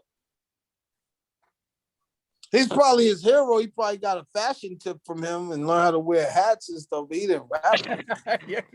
Got a fashion tip. Here's how you wear a hat. I mean, he ain't rap like him, though. Him and Mikey was totally different. I mean, they was rhyming. I guess they was rhyming together, and Mike said that before LL got that deal with Rick Rubin, he went to Mike and said, "Yo, let's do like we could be like the next Run DMC." And Mike didn't believe him. He's like, "Yeah, Mike." Yo, LL was 15 years old when he got on. That's what he was saying to Mike. They used to rhyme together. Is that how old he? Is that how old he was in Crush Groove when he came in with the radio? He was 16. He was 16. Okay. He was 16 in Crush Groove. He was 15 when he made I Need a Beat. So That's if crazy. I came up with him, that is crazy. 15 years old. If I came up with him, I wouldn't tell nobody that story that me and my 15-year-old friend, you know, had a shot and I didn't listen. Well, also, Profile Records 9. You wrote the hook for the FRESH. You wrote that shit, right? I was 13 years old, and I had a group called the Ultimate Four, and my man lived next door to Chuck Chillout, and down the street was Pumpkin, Errol Bedford Smith. I know Howie T know who that is. Pumpkin, King of the Beat. Yeah. I was at the Fearless Force studio session for Problems of the World Today. I was like 14 years old. And I was sitting in there watching him play the bass, boom, boom, boom, boom, boom, boom, boom, boom. And DLB taught me how to count bars, and because I didn't know how to count bars. And he was like, you gotta learn how to count 1, 2, 3, like little simple shit back then, but they were like gods to me. So after watching them do that record, I came up with this little hook because Punkin had this beat, this he was playing in his garage and shit. He used to fuck with us because we was the little kids from the neighborhood. We go to the store for the nigga. We shine his shoes. We'll do anything to be around this guy. You know what I mean? So he's taking advantage. Like, so he was playing that beat, and I was like, F-R-E-S-A. He said, hold up. He said, say that again. And I said it again. He said, yo, I got a group of the first 3. And if you give me that hook, I will make sure you guys are next. I'm a little kid. I was like, oh, fucking, go ahead. Like, I didn't care. The shit became a hit record, and I'm sitting around like a little kid looking crazy, but you know, nobody believed me. Nobody believed me. I was like, I wrote that. They was like, shut up. Bro. Hold on, bro. We was like on you 9 when you little. Yo, Ghost, you sound like you're transforming with your voice. You robotic. That's dope. Nah, but that's a true story, man. And that's how I met Andre Harrell. No, my bad. Now, dude just blew my mind because I mean, that is one of the most classic top 5 hooks of all time. And I did not know this man. Dude, no, I heard Search's interview on Drink Champs. They was talking about it, dude. I heard it on the way to the show the other day. Yo, and you're telling me you wrote that, bro? And you were a kid. I was 13 years old. I'm about to move you on phone again and just listen, man. But you really fucked me up. Right. I was 13 years old. So check it out. I was 13 years old, and I was hanging around Pumpkin and them, and Andre Harrell met my DJ Galaxy. He became the DJ for them. And then Galaxy was telling him, like, yeah, he wrote that. And then Andre was like, what? So Andre and Alonzo's Mr. Hyde. They had this song called Fantasy or some shit, and I changed it to Yellow Panties, and I ended up writing that shit, Yellow Panties. Check out their first album. Yo. And you didn't get no credit for this, but just being around that shit was so insane to me. So Andre was like, yo, I'm gonna manage you. So it was me and my man Tito. Before we got with Flex, we was Deuces Wild, and Andre was our manager, but then we started wanting to be tough guys. You know, I got into the street life. I was selling drugs and shooting. So I was rapping about tough guy shit. And Andre was like, nah, B. He said, that's not going to happen over here. So it was, you know, when he started Bad Boy Records, he was like, you going to change? And then Chuck was like, Chuck Chill Out was on the radio. So he's like, yeah, you come with me or you go with him? And we chose Chuck, which, you know, at the time, we chose to roll with Chuck Chill Out. But me and Andre was always still cool. Up till I was like almost 22 years old, Andre was involved in my, you know, career. He gave me he used to tell me stuff. I just didn't listen. I didn't listen to no advice. I didn't listen to nothing he told me that was good for me or nothing. And I went through all kinds of crazy shit for being a hard-headed little street dude. Because, you know, he wasn't ready for me. I was from the projects. I was a gunner. I was packing weapons. I was doing all kind of stupid shit. And, you know, Andre wasn't with that type of shit. So when he met Heavy D, like, it was over for us once he met Heavy. He was like, I don't need you. You know what I mean? But that's real shit. I'm writing a book, man. It's going to fuck a lot of people's heads up. That's crazy for Chuck to even keep you from that shit. Like, I don't know what his aspirations was and why it didn't turn out to be Uptown Records, you know, big level like that. But why would, you know what I'm saying? Why would why would I stop fucking with you when you gotta? Well, you gotta understand, we talking about it now in 2020 in hindsight, but during the time, and I know Howie would tell y'all, this shit was full competition. It was no friendly. Niggas wasn't shaking hands and hanging out together and trying to be fucking buddies and all that. Like we all producers and we hanging out or we all rappers. Like, hell no. It was just New York. Borough, group, artist. We was all for ourselves. We wasn't trying to make records with you. We was trying to take your head off when we made a song. We was not friends. It wasn't all the love you see now. It wasn't like that back then. So you gotta imagine, like Chuck and Red Alert didn't even get along. Like Chuck and Marley, like it was just no one spoke. No one was friends. No one, unless you was produced by the same producer or you was in the same little circle or something. But you would never see like Salt and Pepper. Not even label mates either, huh? Label mates either, huh? Yeah, and especially label mates, because he's on the same label. You trying to be the king of this building. This nigga's in here making records, you making records. You trying to kick his ass. You want to be the top guy in this building. Like, there was no friends. Yeah. You know, I remember going to Sleeping Bag Records and, you know, y'all brought up Just Ice and, you know, he used to terrorize all the other artists that was on there when they used to come up there. He'd take your chain, put it on, make you ask him for it back. Like, I seen him do all kind of, you know, there was no friends. I mean, Juice Crew was Juice Crew. DDP, and then, you know, Howie's people, and this people, Howie tell them. It was no buddy conglomerate. Nope, sure wasn't. It was competition at its highest level. So I was telling Stress the other day, I was listening to Sirius FM and I was listening to Lord Sear and motherfucking Howie's Teed Off came on. It was 3 days ago.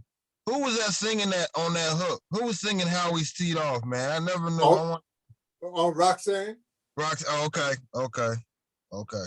I never knew that. She still looks good too, yo. I found her on Instagram. She still look kind of hot. It was the real Roxanne. You know Bismarck's song, Play the Music with Your Mouth Biz. Yeah. Yes. Yeah, I did the demo.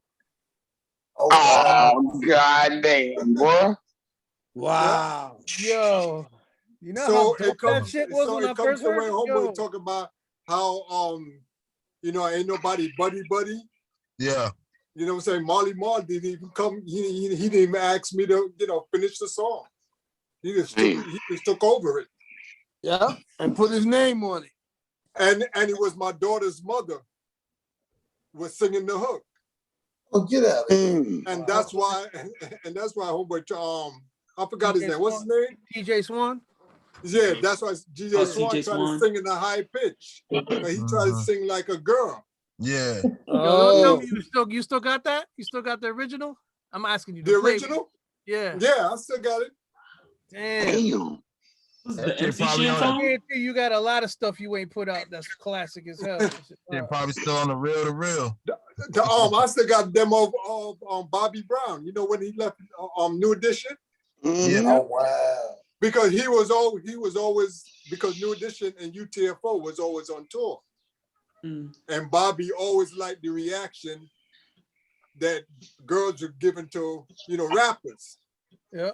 So he was trying to figure out what he wanted to do, if he wanted to be an R&B singer or a rapper. So Dr. Isa wrote a rhyme for him, and I did the demo. Damn, wow. that shit never came out. out. Bobby Brown. So, yeah. I'm glad he knows R&B. Yeah, so he ended up doing R&B. Good for him, though. Right. Rap thing wasn't gonna work out. Yeah, rap wasn't gonna work out. He was still trying to rap in his joints while he was. But he was killing it when he did rap. We ain't gonna front like we wasn't gonna go. My girl like it. That shit was crazy. Oh no, nah, that Don't Be Cruel rap. That motherfucker kind of made me throw up a little bit. That was. You ain't like the Don't Be Cruel. That shit was hard. Yeah, I was gonna say that shit was hard. He is killing. I thought that shit was hard. My name is. That nigga was flexing with no shirt. That's what they call me. Hey yo, hey Nine, he sounded better than I'll Be Sure trying to rap though. And yo, I'll Be Sure started off as a rapper. Yo. Oh, people don't know that. Yeah, he started off as a rapper. I never knew that. I'll Be Sure played me too. Oh, word? Yeah, there's a song. There's a joint that I had, right? And he wanted it, right? So he made me go in the studio and lay down the track. And he was in California at the time. right? So he had me go in the studio, lay down the track, and then when he came back from California, he was going to finish the song. He was going to lay down the vocals and all that, right? So, I lay down the track. I ain't think nothing of it. I figured, once he get back here, holler, we go to the studio and finish it. Next thing I know, my brother came and gave me the CD of the finished song. Which one was it? So he did it so he could have the production and just have me as a writer. Wow. Oh wow. It's on his Sexy Something album where he's holding a chain. Holding a chain on it. I know what you're talking about. Yeah, it's called more than one album? The name of the song is I think he called it Tapes to the End or Papes to the End or some kind of weird. Yeah, I remember that shit. Yo, he had some joints though. That first album, oh my God, that shit was out of here. The second album was crazy too. People slept on it. I don't even remember the second. You know what? G-ology just popped in. Gavin. It was good, everybody. What's up, G? Nah, it was good, brother. My brother Gavin, I just was telling Stress, G-ology. he was talking on the phone. Sparkz. And I told Stress that we doing an album. I'm good. Yeah, bro. I told Stress you sent me a folder that just fucked my whole world up, yo. You're right. And it's not overnight. I don't want people to think it's overnight. Me and Gavin been working at it. He been sending me, you sent me about 70 beats, man. Probably, yeah. I mean, you got my whole catalog, man. You know what I mean? For sure. Yeah, but what we got right now, man, Grown Folks Music is NINE and G-ology, top billing. It's not even he producing me. Like, this is what happens when you build with somebody. Like, I can't wait for people to hear this. I stopped working on it tonight so I can hop on here and talk to Stress. But as soon as I get off the phone, I'm getting back to it, man. I'm on like the third record. Third, man. I can't wait, yo. Yeah, we gonna punish it. We already got a couple joints done. We ain't even gonna say nothing. We just gonna let it happen. You said it already. Too late, bro. Yo, this album. Yo, let me tell you something, man. To hear that shit. I thank Stress for introducing me, to this brother or making this connection happen or whatever. But yo, man, I'm gonna tell you right now. Yo, Gavin is on another level. You know what I call you? I tell people, they ask me what it sounds like. I'm like, yo, he's the white Kanye. Yeah, I'll take that, bro. Real talk.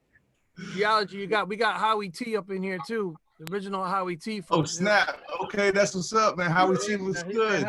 So what's up, partner? Everything good? Chilling, brother. Yeah, everything good. All right. I'll be hanging in there.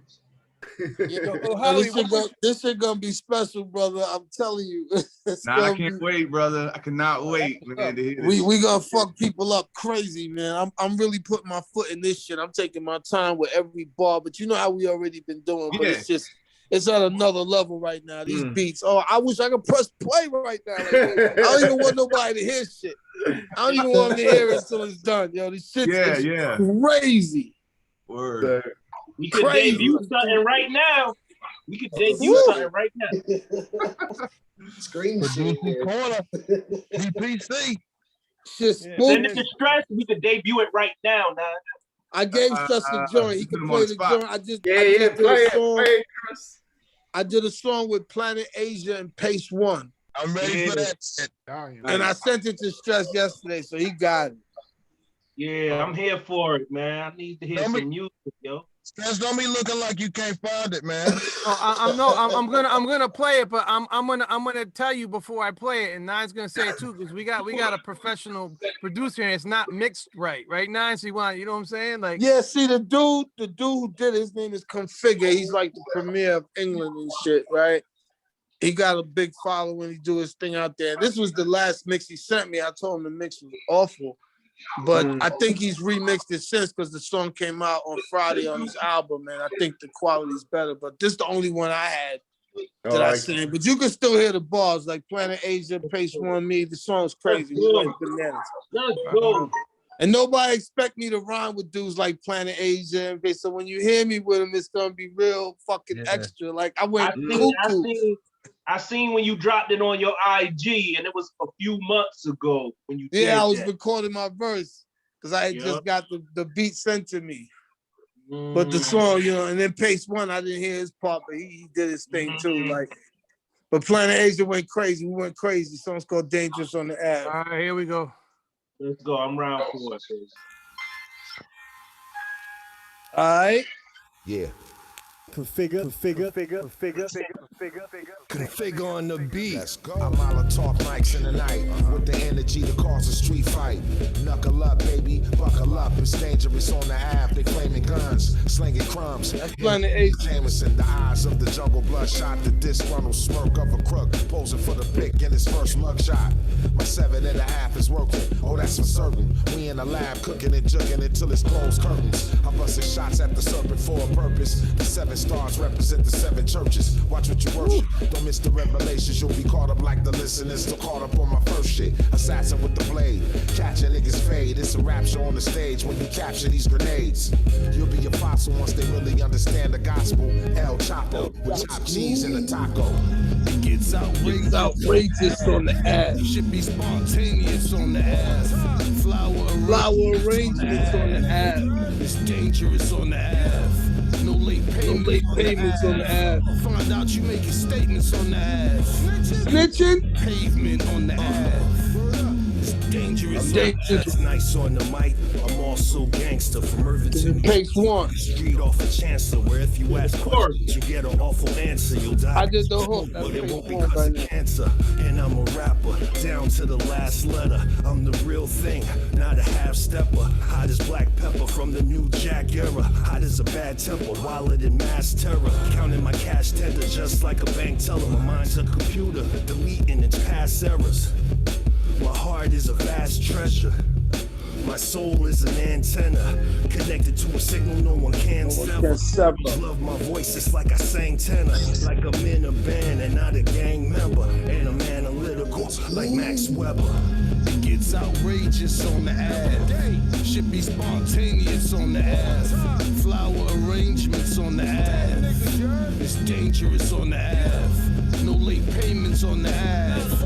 Find out you making statements on the ass.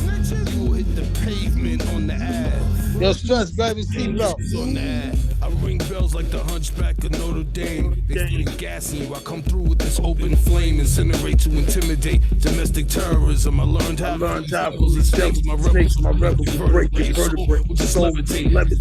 You're definite was preordained. I can't occupy. I'm telling you what God said. Malachi. I travel by sea, Aaron land. Down, see eagles or see hawks. Sierras, man, I'm scary, fam. Not a married man, but I will let it ring. Ring the bitch. From the commode, you ain't showing me shit. The pole in the lift will take out the sun and the moon. It's a solar eclipse. I'm a neat freak. Came through folding your shit. Hit you while you reloading your clip. You should have listened to your bitch. She told you to quit. But you hard-headed and listening in your forte. Finger in the trigger well, feel like foreplay. These niggas be frontin' like a foyer. I'm cooking, everybody getting sauteed. 3Ks in the whip like I promote hate. Walk around with more nines than the fourth grade. Niggas really be what they portray. It's dangerous on the ass, nigga, all day. It gets outrageous on the ass. Stop it. Yes, sir. Yes, sir. Hey, Frank. I was thinking maybe you can see how nice. I said 3Ks in the whip like I promote hate. I ride around with more nines than the fourth grade. Like, cut it out. Cut it out. That's just hard though. That's a hard record, man. I really, I don't really rap with a lot of underground dudes like that get it in. So that was a lot of fun. That was dope. Really dope. Maybe you and Howie could try something together, man. That shit would sound crazy. You know what I mean? Who? Like, Howie T. Man, listen, man. I'll give up a pinky toe to get a beat from Howie T. You crazy. You crazy. I can top of a pinky toe. Let me get it You guys said that. I want to hear some shit happen with that shit too. You never know, man. You guys. You bugging, man. Any legend, man. I would be honored to fucking spit bars on something that you crazy. Like that would be my dream album. If I could get one track from every producer that I ever heard that was crazy and just put it from new to now, from old to now. And just get one joint from everybody. That shit. That, you know, I've been waiting for somebody to do that. You know, like somebody a lot bigger, like a LL or something, to hit up everybody and just get one Pete Rock joint, a Howie T joint, a Marley Marl joint, a Premier joint. You know what I'm saying? A Q-Tip joint of any producers you could think of that made these classic records that really define the sound. Like it's bigger than just like being a fan of one of these guys' music. It's like this should define the sound. Yeah. Everybody learned from these guys. Yo, Howie, man, you definitely put a placement in the industry with the whole shit. You know what I mean? Like think about it though, Stress. Yeah. Like everybody learned from these guys. Yeah. The equipment that you buy wasn't even out when these dudes was making beats. For real, yeah. The samplers, the machines that you niggas used didn't even exist when these dudes was making beats. Howie, what you using now? You using any computer stuff or you doing the same Yeah. thing? I got Cubase and I got the MPC Black. Oh, wow, okay. And I still got my MPC 60. What's the MPC Black? What is the MPC Black? What is that? Let's go. The studio, the MPC studio. The studio Black. Oh shit! Oh, that's nice. Is that is that an 808 over there? The pads though, nice. Was that an 808 over there? Oh no, that's my MPC 60. No, more towards the left. Go to the left more. Oh yeah, the little one. Yeah. Like yo, you call I'm a gear fan, like all that shit. Yo, you got the same joint that Primo did all his shit with. I love Primo's beats. The 62, right? It's the 2, right? Or is that the 1? Yeah, the 2. Yeah, it's the 2. Yeah, that's the joint. Yo. That's that and the 3000, man. Like yo. Yeah, definitely, man. I can see all the joints on your walls, though. You got no room. You probably got somebody on your walls, huh? Like, yo. That's what's up. I got room. I got plenty of room. Or you can just get a new wall. I got robbed for one of my joints too. Oh shit! Where do you live at now? You in New York still? No. I'm in Orlando. Oh, you chilling? You in Florida, man? You all right? But when I was working at Warner Brothers in Burbank, California, yeah, I had the plaques up. I had the plaques up in my office, and I had a gold plaque, a little 45 gold plaque of Romantic All. Yeah, and that's the only one they took. Damn. Wow. It's an inside job because there ain't nobody from the street who walk in Warner Brothers. Up, man. That's fucked up. Wow. They wouldn't replace the Academy. They wouldn't replace it for you. No, I didn't even call him up. You should call them. They'll probably replace it. You authentified. It's your award. If you lose it, something, they probably replace it. Yeah, I'll look into that. You got what was I going to say? Yeah, but I don't know of anybody else that got a gold 45 hip hop. Yeah. Wow. That's dope. So I think that's why. That's why I think they took. They only took that one. Damn. That's definitely. So you're just working on. Well, Howie, I gotta. Reset. You're just working on the Chub Rock joint right now, just the new joints for him, or? Yeah, I'm working on some new joints for Chubbs. No, that's dope, man. He definitely got a dope, different voice, though. That's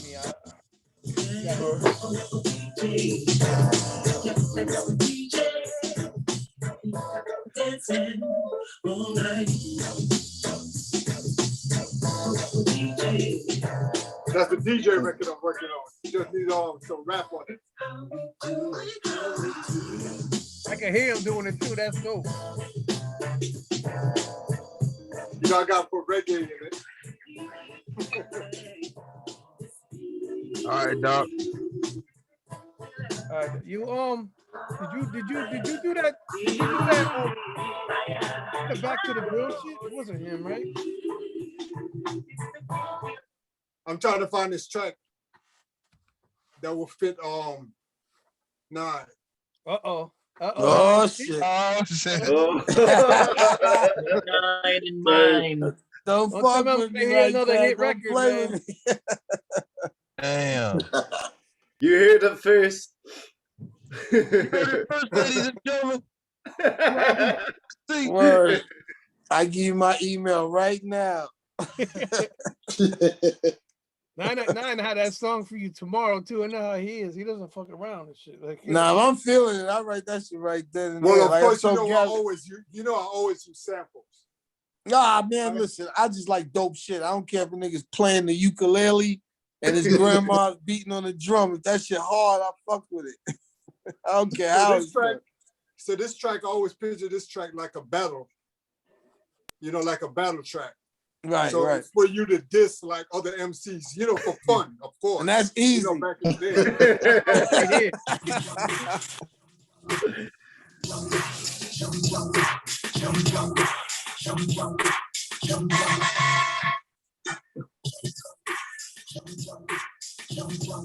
Oh yeah, that's a no-brainer, man. Yeah.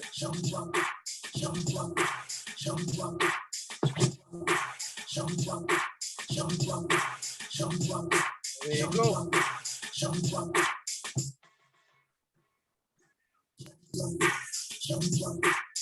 Yeah, man, I'm right there. I'm with you. I'm here. See, I fall into shit. Shit hard. So I I'm like talking it. about you gotta like really diss. You gotta go Oh, no. down folks' throats. Yo, I say names. I don't even do subliminals. If I'm dissing dudes, I'm gonna say your name. I'm gonna find out your real name, your government name, your address, how much money you owe in child support. Like I'm gonna find out all kind of shit. Oh shit. Because I watch that real battle rap, that URL TV smack battle rap. Yeah. I watch that every week. So, And how you it's a feel whole- about that Jay and Nas record, huh? Oh man, dude, the essence of those two brothers, man, I love it so much that I had goosebumps, man, just hearing them two God MCs do their thing. That's the only record I like on Khaled's album. I don't like his album. And Jay had the better verse, I think, yo. Well, I thought like that too, but then I said to myself, why do I always do that? When I hear two kings together or two black men that have achieved greatness, why do I always got a LeBron and That's not a Jordan? good record. Like, why I got a LeBron and Jordan them? Like, instead of just saying these two kings right here, you know, I got to pick the It's best. paying respect to everybody though. And That's it's what fucked it up. is, We man. all do that, but it's like I didn't even want to, you know. Like I love the verses. I love the verses thing they got going on. I like, you know, Ghostface versus Ray. That was hard. I want to see That was Big hard. Daddy. I want to see Earth, Wind, and Fire and fucking Isley Brothers made my day, my night. I was in here dancing around in my living room. Did you think Don, did you think Steve Harvey fucked that up a little bit though? I was like, man, sit down. No, I think he gave it personality because those are a bunch of old dudes. They're real boring. Without him, the shit would have been mad boring. Yeah, we're. Cause you We already imagine knew what Ron Steve was Isley or gonna do. Philip Bailey trying to hold a conversation, like they so out of touch. Like Steve Harvey, he gave it personality. That's why whoever produces that show, they know what they're doing. Yo, Howie, you need to, Even though some of his stories was like kind of like far-fetched type shit. Well, I mean, but that's what we expect. I rode my bike from here to there. I rode my bike like 7 miles. Yeah, man. Like, I'm there had on to be the one phone. moment. There had to be one moment where he was like, man, shut up. And let I them don't care. verses. I'm on the phone. Yo, Howie, you should get a versus Chubb Rock versus Special Ed and try to set that shit up because that'd be an interesting fucking battle, yo. Like, Oh, that would be nasty. That's a good one, Stress. That That's would. a good one. yeah, Special Ed versus Chubb Rock. You can fucking make it happen. You know what I'm saying? That's like, a good one. You know, they do shows together. They're alumni. Yeah, It's man. Chubbs, it's Chubbs, Ed, Dana Dane, Moni Love, and Moni. who's the other one? Moni in the middle. I think the other one is Kwame. Oh shit, Kwame, word? Yeah, they go out as alumni. That's what's up. Yeah, so they go out and they do shows. I think their last show was in Houston a couple of weeks ago. That's dope, man. Everybody's still eating. I love to see that shit. Yeah, man. If the Rolling Stones could do it, why can't hip hop do it too? You know what I'm saying? Like, Well, I just explained to you why. Because the Rolling Stones fan base still supports them, and the hip hop fan base don't. But let me tell you something. I've been going to these retro shows in New York. I've been booked for a bunch of them and shit. And this is what happens. Say we're at SOBs or we at Lehman College. I did a show with Black Rob, Jungle Brothers, all these artists, right? And the place was half packed. And I'm gonna tell you why. Older people, when you're in your 40s, how many times you did this? Yeah, we going to the show tonight, baby. And she goes, yeah. Y'all come home. Y'all make dinner. Put the kids to bed. Next thing you know, it's 11:30. So you gonna get ready? He says, yeah. Next thing you know, it's 12 o'clock. She's like, you know what? We're gonna catch EP&D and them another time. That's a regular. That's regular. And they don't go, and they go to bed because they're tired, and no one shows up. Y'all be excited. I had family members tell me, I'm coming to the show. I'm on my way. And then they call me about 12:15. What time you go on? I'm like, 1:30. Then they call me back. Listen, I'm going to catch you next time. Because they tired. They going to bed. They was watching TV. They had a few drinks. Like, you know how people are. It's just, it's y'all different. be mad excited making the plans, but on the night of, like, I don't even really go. All that shit changed. I do it now. If I'm not getting paid to go, I'm really not. Don't count on me, man. If you ain't paying me to be there, I might just be like, you know what? I'm gonna have to make this up to you. You know what I mean? It's just, it happens, man. So that's why our culture is just a little different, you know. Plus, you don't see the Rolling Stones performing like on the block.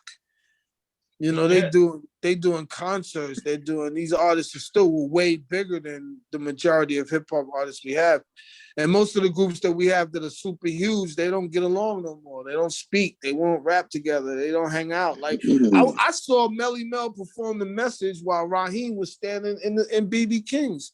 He was standing right on the side of the stage. And I said, yo, what the fuck is going on? Like, how in the fuck is Melly Mel on stage doing The Message and Raheem is here and they don't speak, so they're not gonna perform the song together? You know what I'm saying? Yeah, that's crazy. Run DMC been in the same building, and DMC don't speak to Run at the time, so they not gonna perform together. So you know, we got a lot of that type of shit going on in our culture too. Running up, dudes ain't friends no more. I'm running up there. Right, but you know, niggas be your friend when you're 15 and shit. When you 42, you know, you remember a lot of shit this nigga did. A lot of shit this nigga said. You like, yo, I remember you fucked my girl. I remember you tried to fuck my girl. Some of that shit don't never go away, homie. Nope. I get it. And we can't be friends. We can't perform no more. So we don't get to see it as fans. We don't get to see it because, you know, it's just what it is. But I think we're going to work it out, man. It's going to take a while, but I hope it works out one day. The thing about it, though, and a lot of classic groups can't do shit no more because of what you're saying, and the people are passing. You know what I'm saying? So it's like it ain't even get to that level and shit. Like right. Or Chris Marky D, or you know what I mean? Like, it's funny you say that because I was thinking about Czarface the other day, and I was like, damn, they got the Czarface MF Doom album, and you can't even motherfucking. You know what I'm saying? MF Doom gone. So it's like, what do? You know what I'm saying? You can still listen. You can still listen to it. You know. For sure. They just dropped a new one. Yeah, I know. Yeah, it's crazy. Yeah, I mean, you know. It's also amazing to me how people streams, like DMX streams is up 900%. Oh boy, that shit crazy. The Johnny come lately. I mean, I think it's more people just, you know, everybody missing them. The energy is out there, so everybody missing it at the same time, so everyone's listening. It's not gonna stay that way. Yeah. It's mostly like, it feel like it's on some tribute shit. Like, let's go get his shit or memorabilia. And I think his new album is gonna be phenomenal. It's gonna make his children a whole lot of money. Yeah. That's dope. I mean, I already got U2 on the album for free. Damn. Nigga say Bono called Swiss and was like, I want to be a part of it. And you get U2 to perform a song for free. That's crazy. Like a lot of people was rooting for the brother. They wanted to see him, you know, they wanted to really see him win and beat those demons. Unfortunately, you know, it just didn't happen. Right. Howie T.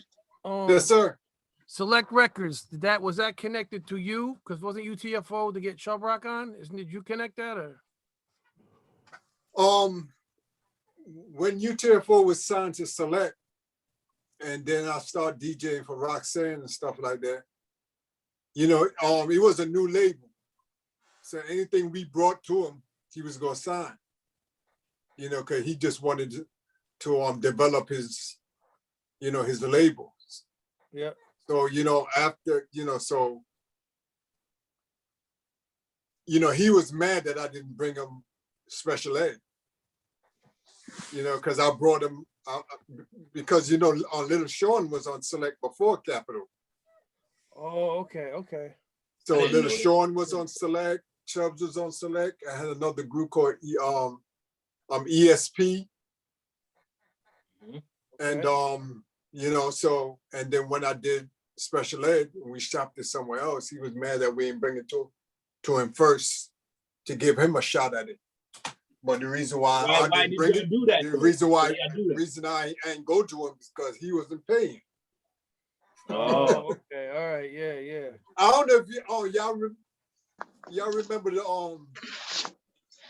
you know, like Select, Sleeping Bag, Profile. Yeah. And all those little labels. Yeah. They had this thing called a floater. You ever heard about that story? No. It's a boat that's called a floater, right? It was a boat somewhere out there in the ocean, and there were press records on the boat, and those are the ones they'll sell overseas. Okay. So now you not tell you nothing, right? Right. So if you were to get them ordered and all that, it's only going to be what's sold, you know, in the U.S. You know what I'm saying? So if they press up like 500,000, they probably keep like 150,000 and sell them in the U.S. and everything else they sell overseas, and you would never know that. Yo, who Special was Ed up never in went Select? gold. Special Ed never went gold. Chubb Rock never went gold. That's crazy. And they had them because too?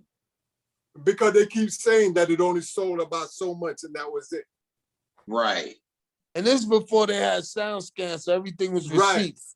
Right. And receipts took about 11 months to come in because my first album was half receipts and half sound scan. And I remember us waiting for the receipts to come in to the point where the royalty check was overdue. And they did that on purpose. So it's like, well, we could just give you this now and we'll account to the rest later. And later never comes. Wait, so that means all the money overseas, the artist never got nothing from it, only the label. Not a dime. He didn't even know it existed. This before they had the regulations. Yeah. That's crazy. That's fucking crazy. Even bootlegs. How they get the artwork? That's why Tretch was out there turning over people's tables that was selling bootleg albums because them shits was, I seen him do it. He'd walk up, if you had his fucking tape or anybody he knew's tape over there, he would break their whole table, smash that whole shit. And they had the artwork, even though it was terrible artwork, but how'd they get all that shit? Like photocopied, yeah. The label was doing that shit. Because when my first album came out, I scanned 369,000. Now, any real label would have just bought up the other 140 so I could get that gold. Like they didn't want to do that. They didn't want to buy, and the rest was all receipts and mom and pop shit and different stuff like that. And they just never account to it. And you don't think about it. You just, when you caught up and you young, you just out there, and then you realize what's really being done to you. Like they made over $10 million off my first album. I got 180. Because once you sell a certain amount, then your next album budget has to be bigger. Right, it kicks in. So they gave me a bigger budget the next time, but they were on some extra silly shit this time. Like my first video cost $15,000. That's all they wanted to give me. This is when the videos was 80, 70,000 a video. They gave me 15 and I made a hit record out the first one. So then the second time they wanted to do an $80,000 video. I was like, for what? Right. Because I gotta pay for it. Right, exactly. And you have to pay Because now that for my it budget's first. bigger, you want to spend my money, like, and you know. Exactly. Yeah. And they make we sure pay you for the exhaust that Howie, money. tell her we paid for the plastic that wraps around the cassette. We paid for the fucking paper that the picture was taken on, the plastic. We paid for the sticker with the price tag on it. All that shit came out your fucking recoupment. Yep. And they get all of that first. But what and the thing is, what a lot of artists who's trying to get into the business don't realize, a standard record contract is 35 cents a unit. So here you got your record or your CD selling for, I think it was like over $10 at the time. Back in the day, my shit was $13.99. Right, only 35 cents of that is yours. And that's some crazy shit. Like you are ultimate hoe. And then after all of that, your marketing promotion, your video, your guest artists on there. Yep. You gotta pay for all that before you get your check. They have to get all that money back first. And then they pay you what's left. Yep. It's a losing game. You see that in the New Edition story in the NWA shit too. That's just crazy. Like, yo. But the crazy shit is Eazy-E did that shit to them. Just like RZA. I mean, RZA's cool with me, and I'm not trying to blow nobody up, but RZA did the same shit, man. He signed them dudes to some ridiculous, crazy shit. All of them had to pay him when they left, just like Eazy-E did. So every time one of our brothers get in position to try to fight the system, he just joins in the system. He just becomes the same thing. There was no difference between, Clive Davis and Diddy. There's no difference. And what a lot of artists back then was getting caught out there with, it's like when they're getting ready to sign a deal to a record label, the record label will recommend a lawyer. And the lawyer is somebody they went to school with. Exactly. Steve Plotnicki, the president of Profile, was actually the lawyer of Profile. Corey Robbins sold the rest of the label to him by the time I got there. So he was a lawyer. So he was the devil. I say that shit all the time, like the way he did Ed too, because I was there when Ed was there. Like his shit was so corrupt, it was so crooked that he just got out the business before he got investigated. He sold everything to Arikselah. That's how me, Ed, Smooth the Hustler, Camp Low, we all got caught up in this. Yeah, mad. Sony owns it now. Yeah, now they own everything. I mean, I'm still chasing money. Somebody else is always buying the catalog from Profile, and then they releasing stuff, and I'm not getting accounted to, so I'm chasing them around now. But I'm good. I got legs, and I will keep chasing. But the funny thing is, I never signed a production deal with Profile. I still own S Masters. I got them in my closet right now. Damn. Right. You got all your masters, or? Yep. You should re-release that shit, because that's the only way you're gonna get bread. You should put it on your own label and re-release all that shit. You re-release that shit, and you can sell them as they come. I'll school you to it. I'm selling Cloud9 albums right now. I press them myself, and I release them as the orders come in. I don't even try to chase them. Get that money. Because my shit's on Spotify, and trying to get proper accounting from them is a nightmare. It's a nightmare by the time they pay you. It's crazy. Tidal is the best to deal with. Now that Special Ed's albums never had instrumentals. I got all the instrumentals. Wow. Damn. Oh yeah. You re-release that? Oh my God. I'll help you push that shit. You can re-release that shit, brother. You can get some money, man. Set up and everything. You can charge $100. You can charge $100 per disc. Yep. You sign that shit too? You sign it, they're like, oh shit, he signed this shit? Like, yo. For real. yo, easy. You can make $100 a pop easy. There's hip hop people out there that take this shit seriously, you know. They'll fucking support you for real. Yeah, there's vinyl lovers, and the best thing to do is, man, like I'm trying to actually invest in a machine to actually press vinyl myself, because the money that you got to cut with these people that'll press it for you is just too much. The machine costs less. Yeah, you And don't got them if built.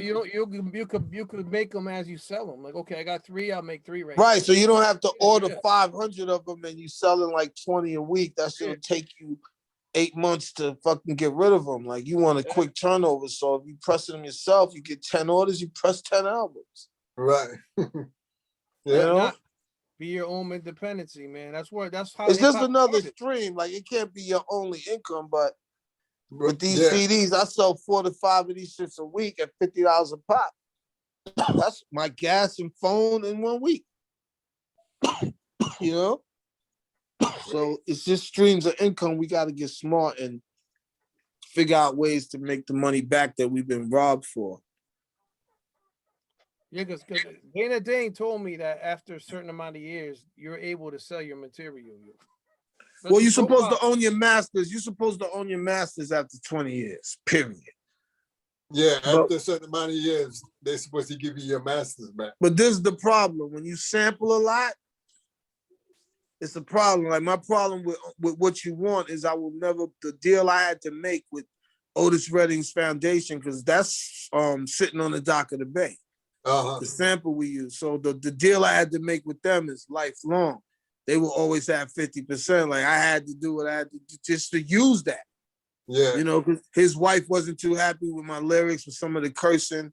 You know, she didn't understand hip hop, but at first she said no. You know, and then the lawyers went back and spoke to her again, and then we was able to work something out with her. But I'm attached to her forever with this. Her kids or whoever's grandkids, like, it's forever. It's perpetual.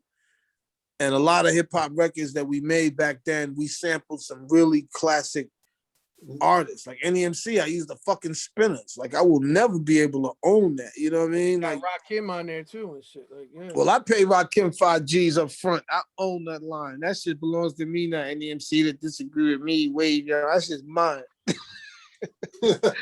I gave him 5,000 for that in 1995. That shit was unheard of. It was like, whoa. I was like, yo, I'll pay whatever he at. He was like, yo. It wasn't really him. It was the people around. And that was a very expensive nut for a vocal sample. You know what I mean? 5,000. I got the Spinners for 2,500. I got the sample that. And then I paid him double just for that line. You know what I mean? But that's the problem with us owning these masters like years later, because we'll never really own the sample. Right. Wow, that's crazy. You know? I mean, you face that when you get there. The masters first. Well, that's what you think about. That's what you think about when you're young. When you get older, you start saying, fuck that. We're going to play music, or we're going to fuck the sample up so bad that I ain't got to pay him. You know what I mean? You start thinking ways that you can create without, because it ain't no fun, man, when somebody else is getting that money from your work, and it's their work. So it's a really tricky situation, because it's actually their work. Yeah. It's their music. The great thing about sampling is when you sample, classic, it makes yours a classic. Right. But as far as ownership, though, it'll always hurt you as far as ownership, because but that's like in publishing. That's like in publishing, though. Right, but if your shit end up in a movie, that 50% hurts when you got to share that half. When your shit's in a commercial and it's like 80,000, and then you get 40, and then Uncle Sam takes 16, and you got so the numbers get. I've been through it. I know what it's like when what you want gets used in something. It got used in a movie called Kids. And when I first got I remember that shit. Yeah, they used What You Want in that. And when I got the first check, you open this shit up, this shit said $120,000. I was like, shit. Then you look down to the net, and that shit was like 26,000. It was like, what? Damn. But then I looked at Otis Redding and Profile, then the producer, and all, then Uncle Sam. And bang, you got 22,000 from 120. It's like, Wow. It feel a little. They should just put that number at the top. They should put what you getting at the top. Right. But they put what it worked, what it got, and then they show you what your cut is at the bottom of the page. And you'd be like, oh man, it's still cool, but but think about it. That's their cut too. So if you get 20 something, they can, because Uncle Sam taking from them too. Right, but they didn't do nothing. All they did was sit there. I did everything. This record is mine. The whole 120 belongs to me. But you use that sample though. Well, okay, I can understand his wife, but then Pro Tunes, Profile, they get a piece. Then this dude, he comes around, he did something, he gets a piece. Like that shit happened to you with the fucking the Jeep commercial and shit that he bouncing in the Jeep. You know what I'm saying? That was your man KRS fucked me over. Your man KRS-One did that. He lied, he finagled, he did what he does. He's a fucking, you know, he's what he is. I love the music and he's, you know, all that shit, but I don't know. I never bite my tongue, Stress. I've been telling you for years how I feel, and I was heartbroken that somebody like KRS-One did that to me. You know, somebody I admired, and I came up looking at, you know, to watch him just like go in your pocket and just jerk you and, you know, lie in your face and then change his phone number, you know what I'm saying? Type shit. So you gotta be careful with everybody, man. It's not just the wicked white man who owns the label that's gonna fuck you up. You know, that story's dead, man. These your brothers or whatever will do you dirty. And you know, Chris did me dirty with that Jeep Compass shit. And I went after them, but I couldn't win. I didn't have the money for the lawyers to fight, you know, so I had to take an L. I remember seeing it too. I was like, oh shit, Nine's got his shit in the commercials and shit. I was like, yo. That shit was supposed to be for the radio only, man. And I told them they couldn't use the sample because they couldn't afford to sample my voice. I said, I'll say it over. So I went and said it over. They paid me to say it over. And then they put the shit on TV with the actual sample. And I already know commercial rates because I did a Burger King commercial. I did an episode of New York Undercover. I know what SAG pays. I know how that shit pays. You get paid doing that shit. And I got one little minor check. I was like, wait a minute. This shit's on every channel. Channel 7, Channel 4, Channel 2, steady bouncing in Jeeps with my voice. I was like, y'all supposed to get a couple $100 G's for this. Find out Chris Parker got paid. What? Because he did the record, he put it together, and then he sent it out and used it and told him don't worry about the artist that he took the music from. He would deal with us, you know, personally. But he knew he had to tell a lie to get that done. He was like, yo, it's only for radio. Radio doesn't pay the same rates. If you put a, you know, Howie, you know that, you put a commercial on the radio, that shit gets pennies compared to television, like pennies. Compared to a television commercial. A television commercial, you get 4,000 from every market, every month that it's played in. Like every market, every city. There's 50 cities. You know, every city, you get a check from every single one of them. It's big money involved in doing commercials. Right. You know, and he knew that. And he didn't know that I knew that. You got any joints that was in movies and all that you got publishing from? Who? You got... you know the Netflix joint When They See Us? Yeah. Yes. Yeah, it starts off with Yeah. It starts off with what? With Special Ed. Special Ed's joint. Oh, yeah. That check was nice, right? Yeah, and a lot of people. Yes, it does. And then, you know, Girl Trip? Girl Trip? Yeah. Yeah, it has Treat 'Em Right in there. That check was nice, right? I have a song in Placements. And oh man. What's that movie? It's an old movie back in the early 2000s with oh man. I forgot the name. Well, homeboy was getting married and he read the book that his homeboy wrote. Best Man.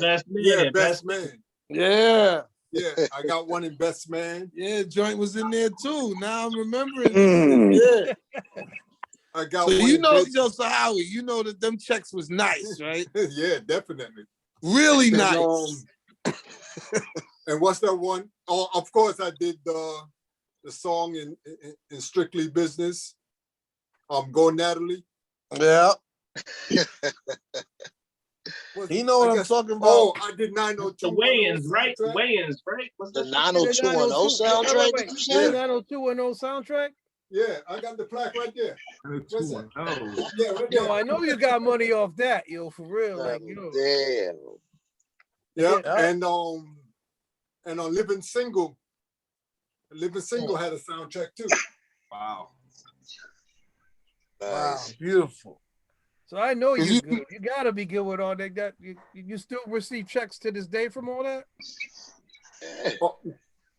With BMI, it's every 3 months.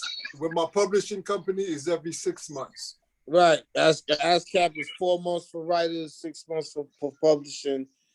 And that shit is forever. Stress. Yeah. That shit's for life, Stress. Forever.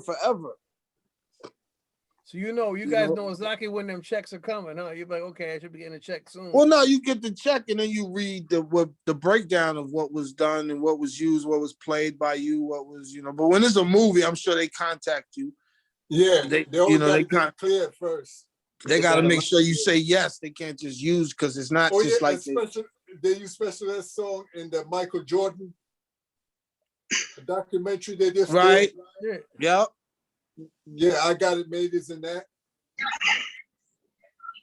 So yeah, I got a couple of rounds. And then I used to do this thing called needle drops. And needle drops is all you have to do is come up with a track for maybe like a minute. And then you cut it down to 30 seconds, then you cut it down to 15 seconds. So I did maybe like 4 CDs for this company called Megatracks. Right. And then they use it and they sell it. They use it and sell the material. So you remember when Tara Banks was first coming out with her Top American Model or something like that? Right. The promo, that they were doing to, for the show, right. Ready to Air. On the music and that is mine. I did I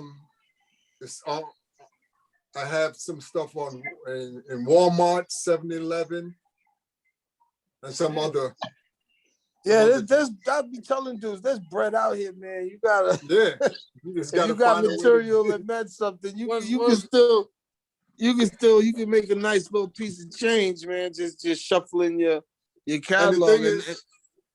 And the thing is with needle drops, you don't have to make hits. You know what I'm saying? They're not concerned about hits. They just need something that will fit what they're doing. And that's the music that people don't pay attention to when they turn on the TV. With a whole bunch of different stuff, a whole bunch of right. Like jingles, and shit like that. Yeah, right. Yeah. That's dope. How you get into getting into the needle drops? When I was living in California, this a friend of mine hooked me up with this company called Megatracks. Okay. And I was doing it for them. Wow. So I Got It Made. Is that a sample? Or is that you playing it? No, it's a sample of each note is a sample. Oh, so you it's chop not it? a loop. It's not a loop, it's a sample note. From that song Ripley. Hola, hola, eh. I don't know why Herbie ain't think about using that part. Wow, that's where you got that shit. Yeah. Yeah, so I just sampled the notes. You one of the first choppers, man. You chopping like, yo, damn. Yeah, man. Yeah, it was never a loop. It's just the notes. I just took because that's what bugged all the DJs out. Like nobody could find that loop that you used to make that shit. It was like, yo, he played it. Everybody said he had to play it because there's no loop. They couldn't find it. Yeah. Nobody could find that beat. That's the sample challenge right there. Yeah. What's your biggest record you ever made?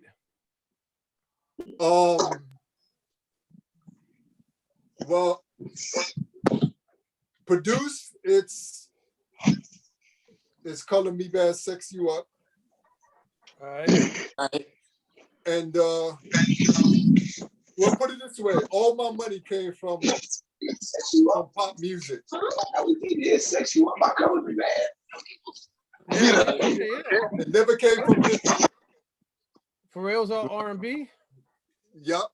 It never came from hip hop. That's crazy. And that's crazy. 'Cause you had some huge hip hop records, man. I mean, huge records. Yeah.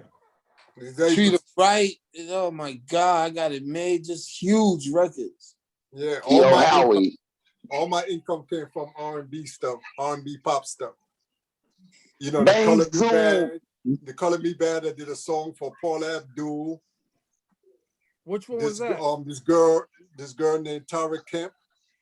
I did a song for her for Class Act movie. Yep, I remember Tara Kemp. Wow. Yep. All my Class stuff Act with Kid and Play. Crazy. Yeah, nothing came from hip hop. Nothing came from hip hop. Bang Zoom will last forever to me. Bang Zoom. That lasts forever. That's my cookout playlist go to. Like, y'all don't know about this. And then one of the hardest ones you've ever done to me is so underrated. Is Taxing. I love Taxing on the intro track to the special ed. Oh yeah. Much props. I love that. So let me rephrase it. What's your biggest hip hop record? Oh, Treat 'Em Right and I Got It Made. They run it like neck to neck. Word. Go. Yeah, that shit. That shit still come on. Both those records can still come on, man, at any party and fucking rock the shit out the party. Both those records. That shit, hell yeah, like yo. 1990, Chubb Rock jumps up on the scene with me. That shit was crazy. Oh, what's the name? Used it for a remix on Janet Jackson. No, on Mary J. Blige back in the day. What was the name of her song? Which one? What's the 411? No, there's a Mary J. Blige song. I think it was Swiss Beats that they used Treat 'Em Right for her remix. Oh, wow. Yeah. Oh, man, what's the name of that song? It's Google. Right? That's what I'm doing right now. Google's everything. Google's your best friend right now. You got fucking. So Rocko, what's up with that pen, yo? What's up with it? What's up? You still fucking around? You still trying to get on that? You trying to get on that G-ology album with you? I write all the time, baby. Just fine. I record myself and I record that Stress Crib. I'm Rocko. I got you. Oh, Just Fine. Just Fine remix. Yeah, I just looked it up. Just Fine. Yeah, Just Fine remix. Oh, I've never heard the remix of Just Fine. Nice. Staying active now. Hey, yo, Howie, I just want to say this, man, just in case I drop, I've been holding it for too long. But I and 9 also, man, it's like we look at NBA players, NFL players, guys who are, come from where we came from that are like us, but reach the level that I feel like it's extremely hard to get to.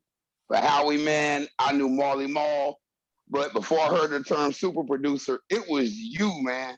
Like it's like Stress said earlier, we never knew what you looked like. But I'm like, who is this dude, Howie T? I keep hearing about on the Slick Rick, Special Ed, all of these things. Even before I even knew about the Roxanne, I knew about the music, but not that was you. So I'm gonna give you your flowers while you're here. I gotta say it while I'm on the Zoom call with you. And for 9, man, FRESH, and then from your music, I'm straight up in class right now. So I just had to take time out. Sorry to bother everybody, but I had to say it, man. Like, the reason why we buy the equipment. That's the reason why we do this. It's like, for me to never reach your level, it's like 100 levels below but it still gives you the drive. So I'm saying y'all need. Nah, salute to that, brother. I Yeah, appreciate that. that's all I want. Impact on people is amazing. No Definitely doubt. appreciate that. And you know what's crazy about it is this whole thing came. I know how we could tell you the same thing. It was just kids, man, having fun. Like when hip hop came, I was 11 years old, and like when hip hop came, like everything changed. Like my whole world, everything around me, all my friends. There was nothing else we spoke about except them tapes and seeing dudes rapping and dressing the way we dress. Like, and it's been a culture. You know, I'm 51, so.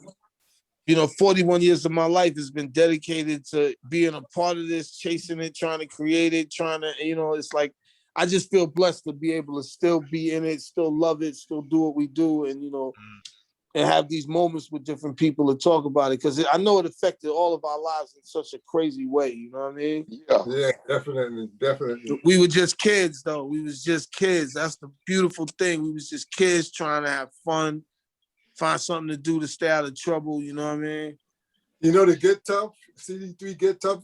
You know there's a video. You ever saw the video? Nah. Yeah, there's a video. I know that record was hard body. You used to press record, you sit there with the tape deck and wait I came up with that track in like 3 days. Wow.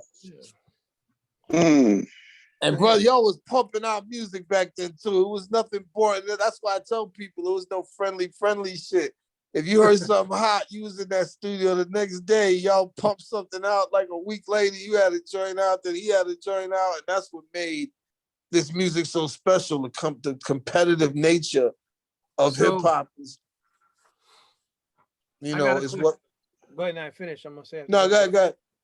I want to know Howie T's like top 3 inspirations that make Howie T a producer. Oh man, I mean, it ain't gonna sound right, but I was never. I mean, I like and I love a whole lot of songs that was out. I like the stuff that Dre was doing and Pete Rock and Easy Mo and all that stuff. But I can't personally say I was inspired by anybody to do what I do. I just do what I do because I love doing it.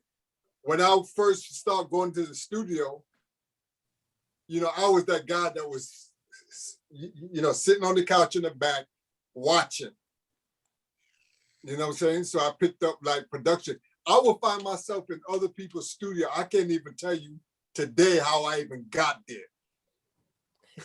You know what I'm saying? I was in a Fat Boy, I was in a Fat Boy studio session with Curtis Blow. I don't remember why I even went.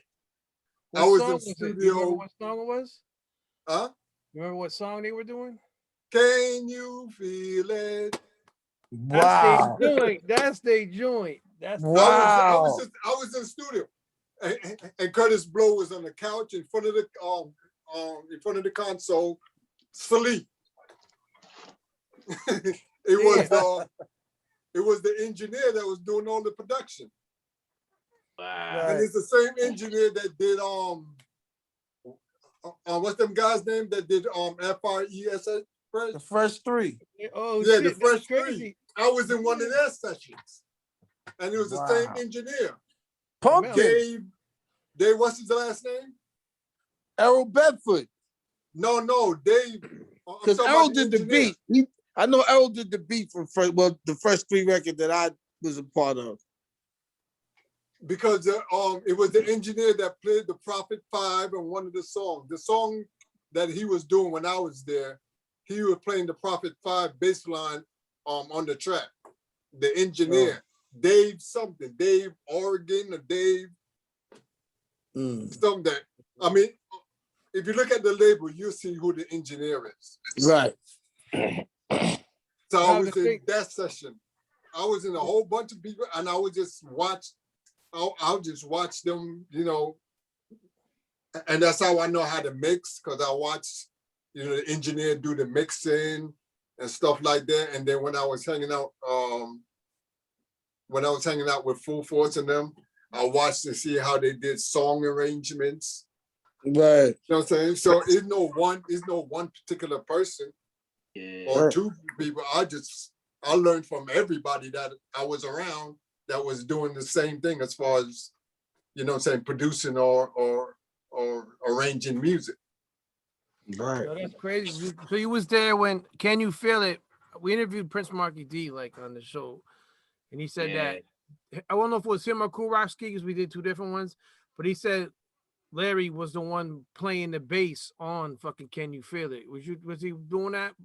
Yeah, Yo, he was, I'm like, yo, that's crazy because rest in peace to Larry Smith too, man. Yo, you know what the Fat Boys was, the Disco 3.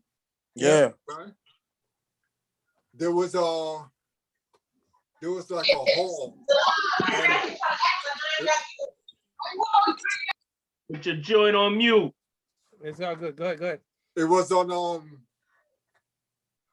it was in Brooklyn on Linden Boulevard, across the street from, Kings County Hospital. I was DJing there, and I had 4 MCs, Short Shot 4. And we was just, we wasn't in no battle. We was just playing there. And Buff and Mark and Kurowski, they're always there. So they wanted to get on the mic. So, I gave them the mic and stuff, and Buffy was doing the human beatbox, blah, blah, blah, and everybody was crowding around like, whoa, whoa, whoa, whoa, whoa, right? So I was like, okay. So the way I snatched the attention from them, I had my, oh man, where's that? I had my beatbox, my Dr. Rhythm. Yeah, yeah. I had my Dr. Rhythm, and I had, I got it right here. And I had this calculator keyboard. So I played the beat and I played outstanding bass line on there. Everybody left them and circle around my setup. Right. That's how it was back then, boy. So I just drew the crowd from them. That's how it was back then. Yeah, I used to be in Bronx River. And every time I saw Marky D, I always remind him of that. But that's how it started. I used to be in Bronx River Projects as a kid in the South, in the Bronx. And, Bambaataa would be on one side of the park, and there would be somebody else trying to fuck around on the other side. And Bam would turn on them speakers and start playing big beat, like boom, okay. Yeah. The whole crowd would leave that side of the park and go to the other side, and the dude would have to pack his shit up and go home. Like that's how they used to battle. UTFO lived around my way. So they wanted to battle me. Right? Oh, shit. So I said, okay, let's battle. But we got to battle for something. Yeah. So I said, okay, the winner gets the other person's equipment. Oh man. So they didn't want to battle. I seen some of those where they use the speakers, like Breakout from the Funky Four. I grew up in the projects right next to the Funky Four, and Breakout had these speakers called Sasquatch. And he would bring them shits out. And when he played, like we knew it was only gonna last 45 minutes before the police came. That shit was so loud. But he would battle people, and if you lose, he take your speakers. And he used to take their speakers, man, like after he blew them out the park, and they used to have to give their shit up. Man, it was crazy. I don't know why. I know why they want to battle. They could have won. They never knew. But as soon as I said that, it was like, nah. You gotta really believe in yourself to put something on the line. They ain't believe in themselves. That's because you already know how you was a special person, man. And like you were saying before, like the flowers thing, you created a sound. You created your own sound. You know what I mean? So, but like Nine was saying, like he created the voice tone thing. Right. You don't get mentioned in, what I mean, in situations. You know what I mean? When hip hop, to me, all that shit should get mentioned. You know what I'm saying? Well, it's not gonna get mentioned because time has moved on. These kids don't have no sense of history or anything, and I don't blame them for it because a lot of hip hop kids didn't have, like, I saw this kid one time. He told me that James Brown record came on and he said, oh, he used Eric B's beat. And I wanted to kick this motherfucker in his head. I was like, what did you say? He said, that's the Eric B's beat. I'm like, nigga, that's James Brown. Like, so it's the same thing now. It's just how the world works. Like, people who aren't really into the craft, they're not gonna go back and listen. Like, how much old music did you really go back and listen to if you didn't grow up in a household like that? Like, I grew up in a household that had everything. So I was listening to Cab Calloway records, my grandfather's records. I was listening to all kind of shit. So that's a blessing. But a lot of these young kids, they don't have the history to go back and even learn or listen to what started. Like, it's just not their fault. It's just not there. Right. And their parents, don't play it around them. Yeah. Hey, now, would you not agree that somewhat of our generation is the one to listen to, like, our parents' music before us, but still have the ear to listen to the generation after us, when our parents were the ones who saying hip hop wouldn't last, and the kids today say, oh, that was 7 years ago, that's old school. I think we're special because of that. Right, but I think so too. I think we're special, but when hip hop came, the reason my parents were so resistant of it was because they thought it was too easy to do. Like, it just, you know, my mother went to school with, like, people who became jazz musicians who studied the saxophone for years and years. And I just grabbed the microphone and said, hey, Mom, I'm gonna be a star. Like, out of nowhere. She couldn't understand that. They just couldn't get with it. But we got hip hop from that music. That's the difference. Like, these kids didn't get the hip hop they doing from the music that we did. They've come up with something completely different. It sounds different. It's a whole, you know, we used our parents' music to create our music. Somewhat. They still use all our beats come from all our beats, and I'm talking about from 78 to damn near 91. All our music comes from something that was made in the 70s, 60s, 50s. It all comes from that. That's what we sampled. That's where we got it from. You know, my first hit record was made, I don't know when, sitting on the dock of the bay. I have the album somewhere, but, you know, I wasn't even born when that record came out. You know?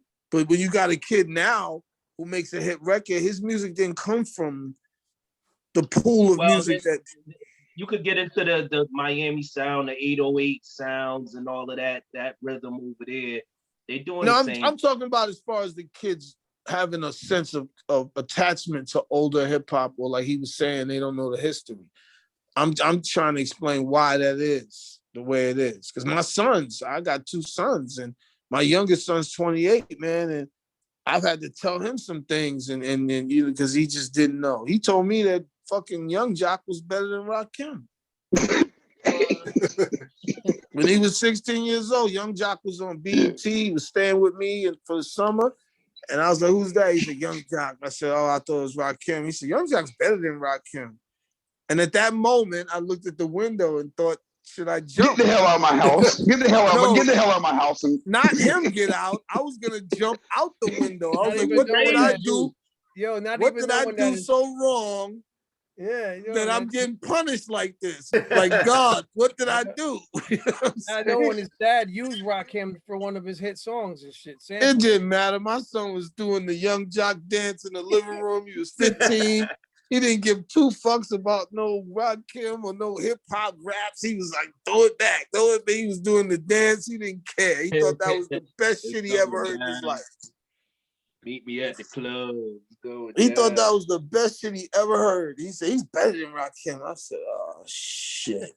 I don't think I spoke to him for like a week. The messed up thing about hip hop now is that there's no creativity. Right. You know what I'm saying? Right. Well, the next 5-10 years from now, all the rappers would never get on a Zoom and share a story. Right. Or if they're alive. If they're alive. They all sound alike. If they're still alive. We gotta if anything, they're gonna say, they're gonna talk about how much they paid for their auto-tune to see who got it for the cheapest. Yo, they kill each other so fast that if they're even alive to be here to share stories, the way they kill each other, and it's just crazy. But that's social engineering. That has nothing to do with the music. That's been a social attack on Black culture, urban culture, Black people in a whole. And they use our music to do it. They use everything we love to do it. And that's a whole nother discussion, you know. That's, you know, I'm not gonna blame it strictly on these kids, because we watch the industry slowly but surely turn our music into from fight the power to shoot the nigga. Yeah, you're right. You're right about that.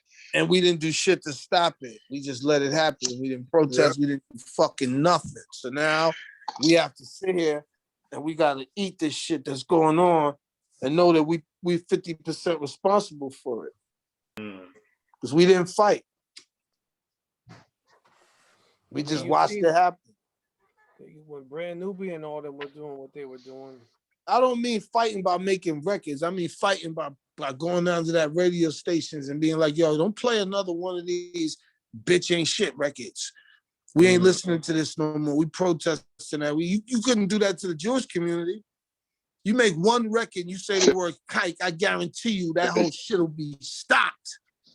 We don't do nothing. We let them exploit us, use us, and this is the result. Until we figure that out, we're gonna have problems in every aspect of life, not just our music or our culture. Yeah, it's just like when what's his name, Bougie Benton talk about gay. They took his whole record off the show. Yeah. Word up. They did. Yep. You know what I'm saying? Yep. I remember Bounty Killer. I did a song with Bounty Killer on my second album. The last time I saw him, he had a song with... That's what makes the... He had a song with, I forgot the group, but one of the members was gay, and he wouldn't perform with him at the MTV Awards, and they banned Bounty after that. They banned him from MTV. They banned him from all the performances just because he wouldn't perform. You know, in his words, he's like, you can't perform with a bocce boy. Yeah, Jamaicans take that seriously. And there's reasons for that too. Oh, Mama, so Howie, you got like more than a few records in reggae because you're Jamaican. No, I did a remix for Diana King, Maxi Priest. I did a song with and Petra. Yeah. But that's about it. I'm surprised with your you know what I mean? You're and Little Vicious. You did the Vicious. You did the That was my man, Lil Vicious. People don't know. Homie, yeah, I did Glock. He was 14 years old with he was 14 years old with grown women around. He was fucking them too. I hung out with that little nigga one night. I was like, yo, I'm gonna get in trouble, man. You smoking weed around me? He's like, yo, pass me. I was like, yo, I'm not trying to go to jail. You's a minor, man. Like, that little nigga was wild. Oh man. Did you ever reach out to try to do any music with anybody like Buju Banton or anybody in that caliber? Well, what's his name came to the studio a couple of times.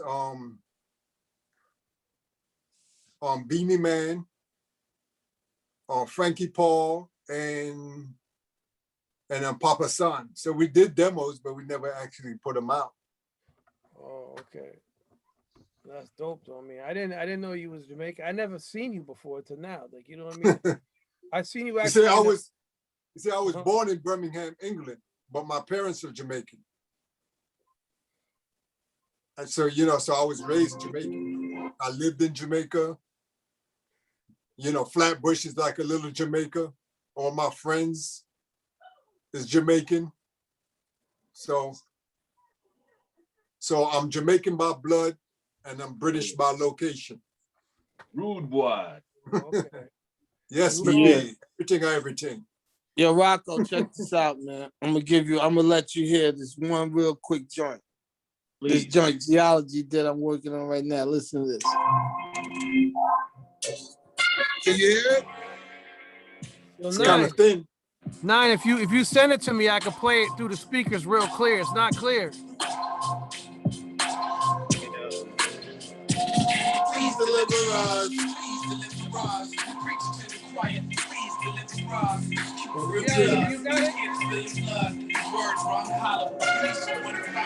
Yo, my nigga. Yo, send it to Stress.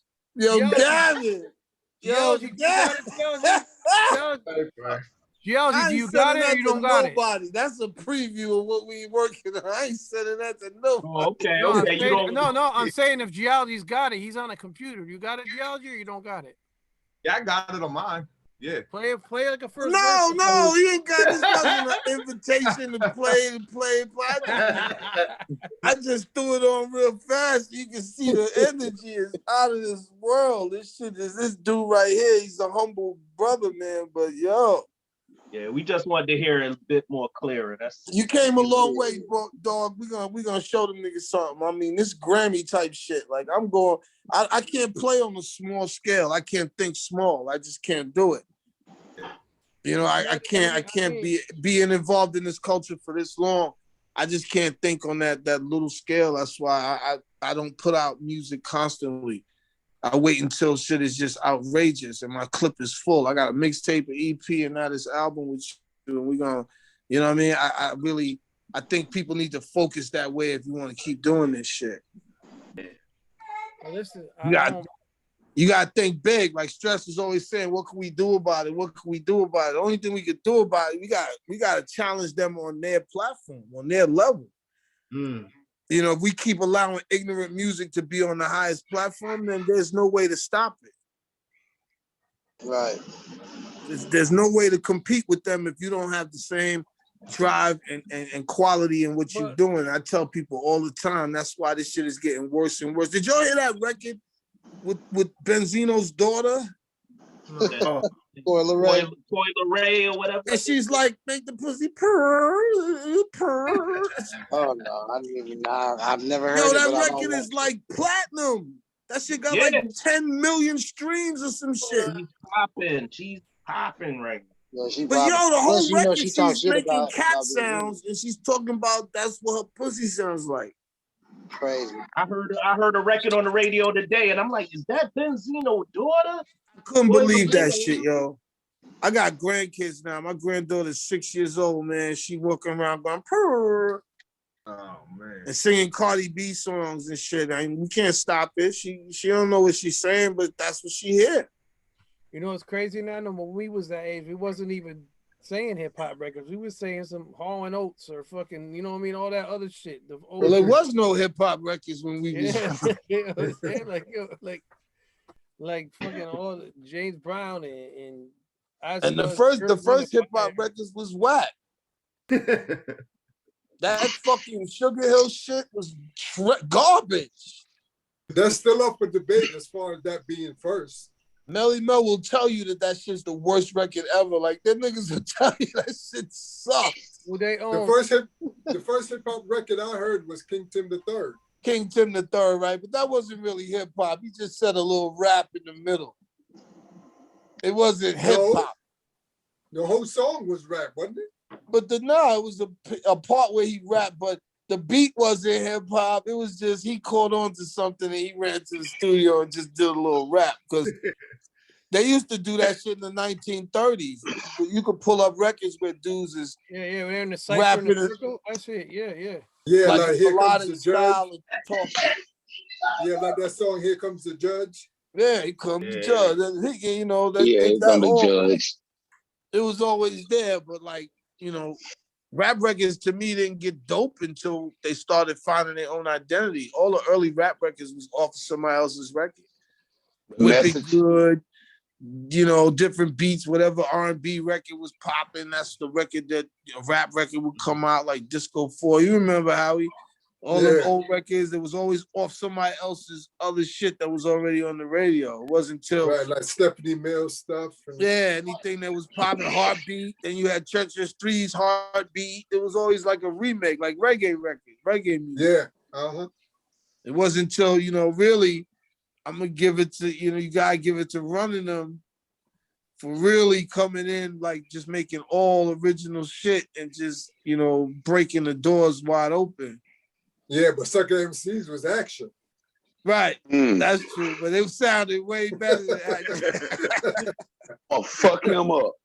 Yeah, but you think about like Cold Crush is probably like one of the, you know, because you think the Rapper's Delight was stolen from fucking Grandmaster Caz and Hank verse. No, right? it wasn't stolen. But okay, okay, let me rephrase myself. Let me tell you what happened. I know Caz, I know the truth. Big Bang Hank was his bodyguard. He said, yo, can I use this rap that you got?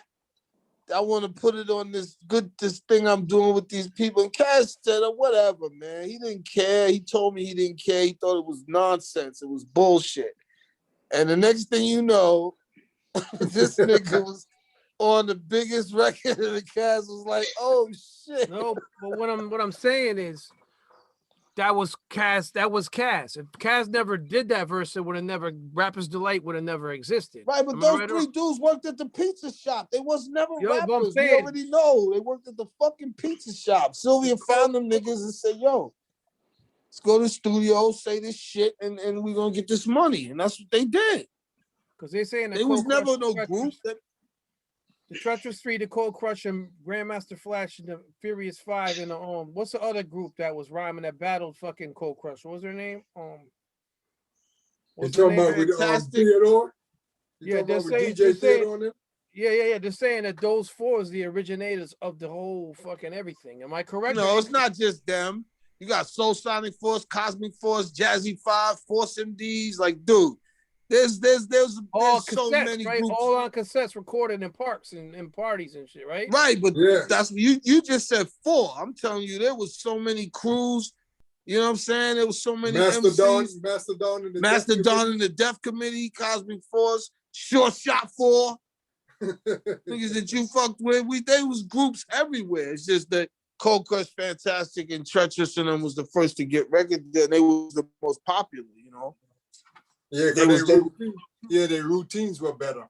Yeah, they had crazy routines, but there was a lot of groups. But, you know, Fantastic, Cold Crush, Funky 4+1, Treacherous 3. And Treacherous 3 had Kumo D, who was arguably the best MC in the world at the time. It was between him and Melly Mel. The argument was always who's better, Melly Mel or Kumo D. You know? Wasn't in there? Nah.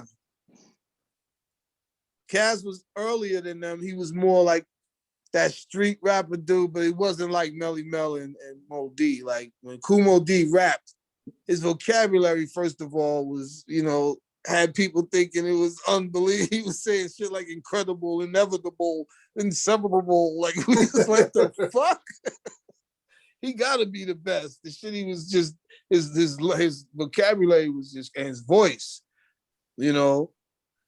That's what made Kumo. I interviewed DMC a long time ago, and DMC told me if it wasn't for no Cold Crush, there would be no Run DMC. He said Run DMC was off the Cold Crush, and Run DMC is what put hip hop to that. Am I right or wrong? Well, everybody was off the Cold Crush, basically. Everybody. I mean, it was the most popular group in the streets. Like, everybody was patterning themselves after Cold Crush 4. I mean, that's a no-brainer. Like, they was the first ones to, you know, really have their shit together like that. They would do a show for 45 minutes with all kind of routines and dance steps and shit. It was just, and they dressed like the rest of us. See, Bambaataa and the Soul Sonic Force and niggas was wearing like Indian headgear and all kind of, you know, wild ass clothes and shit. Furious 5 was wearing spikes and gold shorts. leather, tight ass leather with butt cheeks hanging out. Niggas was suspect. You know that shit is true. That's why when they laugh at these kids, I put up a picture of the Furious 5 with leather shorts and boots with no socks. I was like, yo, ain't nothing new. They got it from us. They got, you know, and you remember how them niggas used to dress, man. You know, Cold Crush used to dress regular. Then Fearless 4 and all the groups had the leather suits with the fringes and all that shit. Then Run DMC came out with sneakers and Adidas suits. We was Wearing like, the B-boy yeah, shit. The shit the Breakers was I wearing. could afford that shit. I could look just like them. I don't have to, we couldn't wear those costumes and shit. So that's how they broke the whole hip hop mold. Like, you want to look like the people that's fucking with you, you know? That's dope, Run DMC, man. It's a shame that they don't rock out together, like, Yeah, definitely. And Ecstasy and Prince Marky D, like in the same like months of time. It's crazy because now there could never be like a Fresh Fest, like how like the Rolling Stone type shit come out now, because now there's all missing members from passing away and shit. You know what I mean? It's crazy. Like, you just gotta rock with the people that's alive, dog. how's That's the how Fat the Boys rock. gonna do it? Fat Boys can't do it. Well, that's how rock groups be doing it. Some of them ain't here, So, but whoever's here, that's who you blessed to still be alive. You're supposed to be the ones that represent. It just got to be a different type of Fresh Fest. It won't be the. There's a lot of groups still here that could that could still pull that off. If who would go see it though? I just told you, old people don't go out the house. I mean, they try to do it. They try to do it with them Rock the Bells concerts and shit. You know what I'm saying? But they gotta put that shit on. They gotta put that shit on Instagram because old people don't leave the house. The fuck out of here. They bring so I forget what they call them, but they come out to the casinos and you know what I'm saying, and they be rocking out the old 90s. Yeah, but they didn't come to see you. They came to gamble and drink, and you just happened to fucking be there. Yeah. You just happen to be there. They'd be like, "Oh shit, is that Ep28 in the lounge room?" Like, "Oh shit, Ep28's here." Yeah. The niggas didn't come to see you. They just happened to fucking be there. I mean, it's a plus. It's a plus. You know what I'm saying? Do you think I get if to see they a tried quick show and then I do what I do? Do you think that, like, I mean, Wu-Tang did it a long time ago. Did that shit with the Rage Against Machine. You know how they did a tour? Like, you think that like one of these rock groups of the same time of hip hop went and they both did a show together?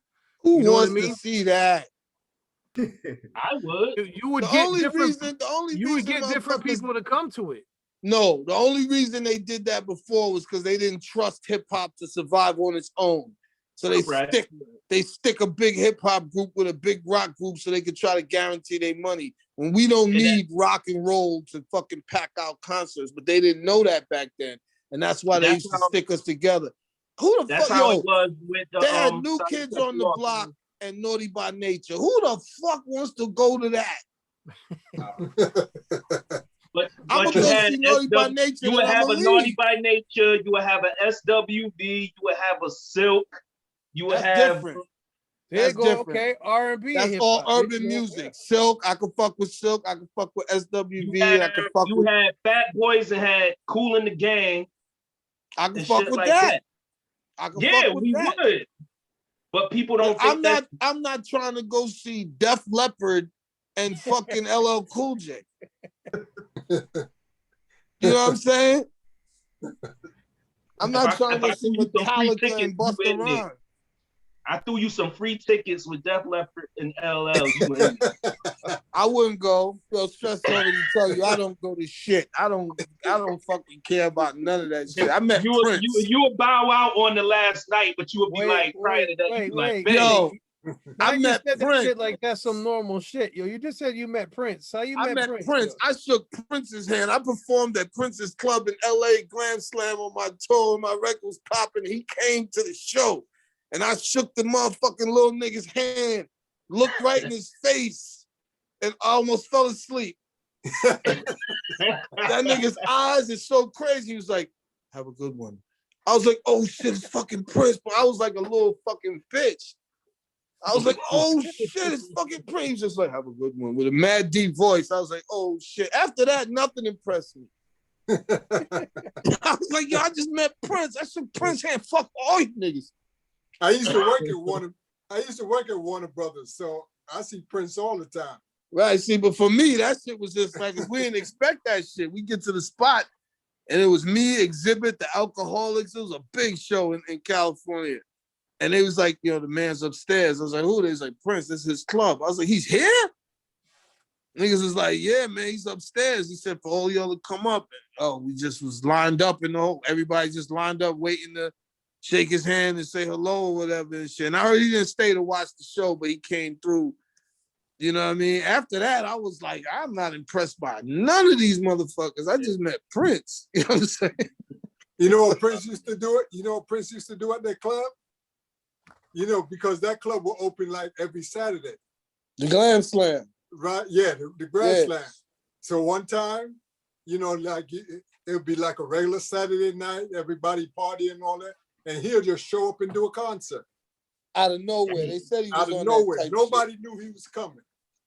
Yeah, man, that shit was crazy because we didn't expect that shit. When they said he was there, he was upstairs. It was like, nah, you fucking kidding me. Like, you know, I met Tyson before once, but it's like, you know, I didn't get to meet Muhammad Ali, but those are the type of people that impress me. So all of that going to a That's concert. your starstruck. That's your starstruck. Let me ask y'all both, let me ask y'all both a question. How many? I mean, y'all too, Howie and 9. Is there anybody that you met that made you feel a certain way when you met him and you ain't like him no more and shit? Oh, that got a Mike Tyson. Mike Tyson. For real? What happened? Yeah. Where's that? Was that Bentley's? It was at the Club Bentley's in Manhattan, right? I remember Bentley's. You know, I was with my daughter's mother, right? So we walking in the club, we was holding hands, walking in the club, and he was sitting at the bar and he grabbed her hand. He's trying to pull her away disrespectful from like me. that. And I stopped and I looked at him and I was like, okay, I'm not gonna win this fight. He So I didn't just know who you looked at were? him, he looked He at didn't know me. who you were? Huh? He didn't know who you were either or nothing? No. Mike didn't give a fuck who you was. That nigga told Eve, damn, I want to fuck you right in front of the locks. That nigga don't give a fuck.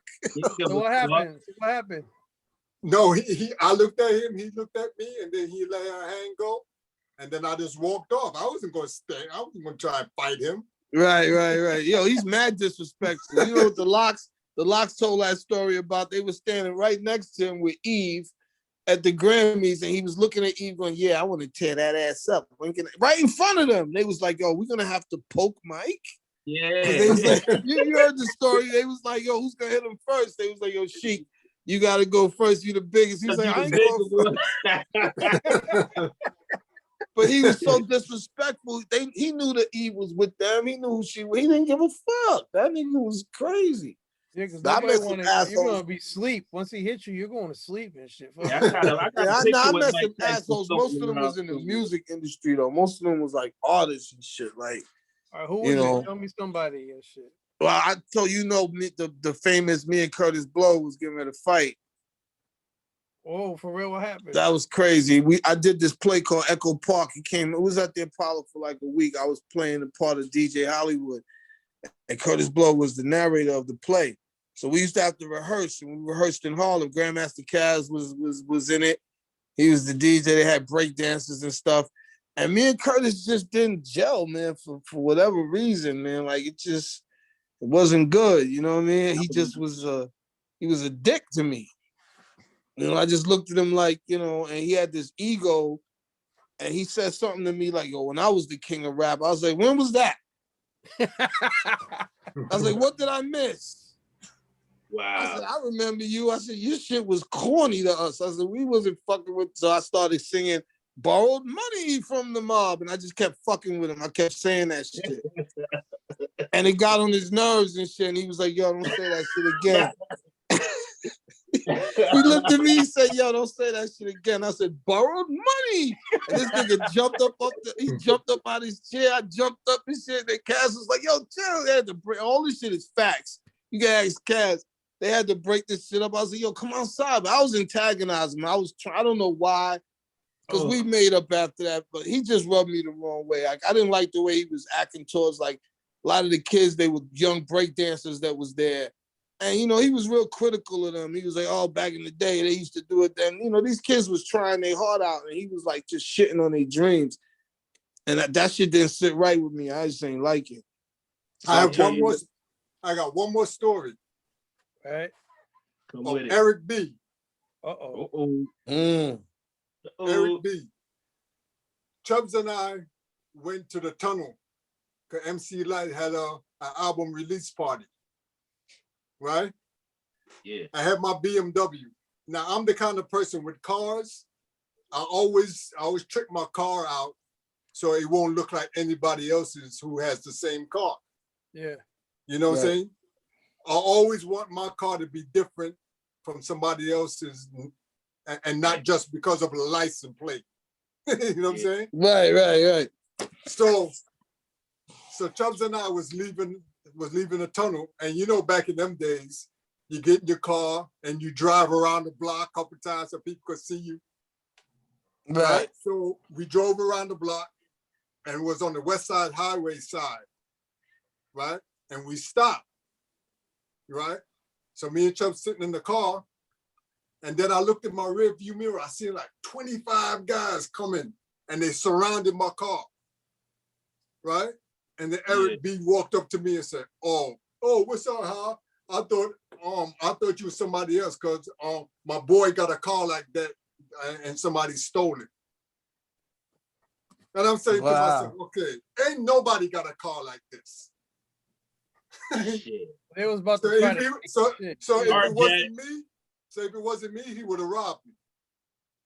Yeah, Eric was a straight gangster. You already know. He was straight gangster. He was not the person anybody wanted no problems with at all. Like he didn't know who Chubb was. He just knew who I was. So once he walked up to the driver's door, I guess he was, opened the door to drag me out and saw that it was me. He was like, oh, yo, what's up, man? I thought this was my homeboy car because somebody stole it. Wow. I'm like, oh, okay. That was the carjack right there. Right. Nah, Eric, he wasn't steal your car. He wasn't no thief. The nigga had money. He had a Rolls Royce before. Well, he was gonna steal my car that night if it wasn't me. If it wasn't me, he would have took it. Wow. Did you see him again after that? Nah, I ain't see him again after that. Damn. First time I met Big Daddy Kane was. I also have another story with LL. Let's go. What's that? When it was at Danceteria, right? Before I don't think he had Rock the Bells out yet, right? But because I was, I was hanging out with like Russell and Andre Harrell and all of that, right? So I knew LL. So Lisa was performing at Danceteria. So the way the show was starting, they had one of those old, those old 50s, 40s radio. Yeah.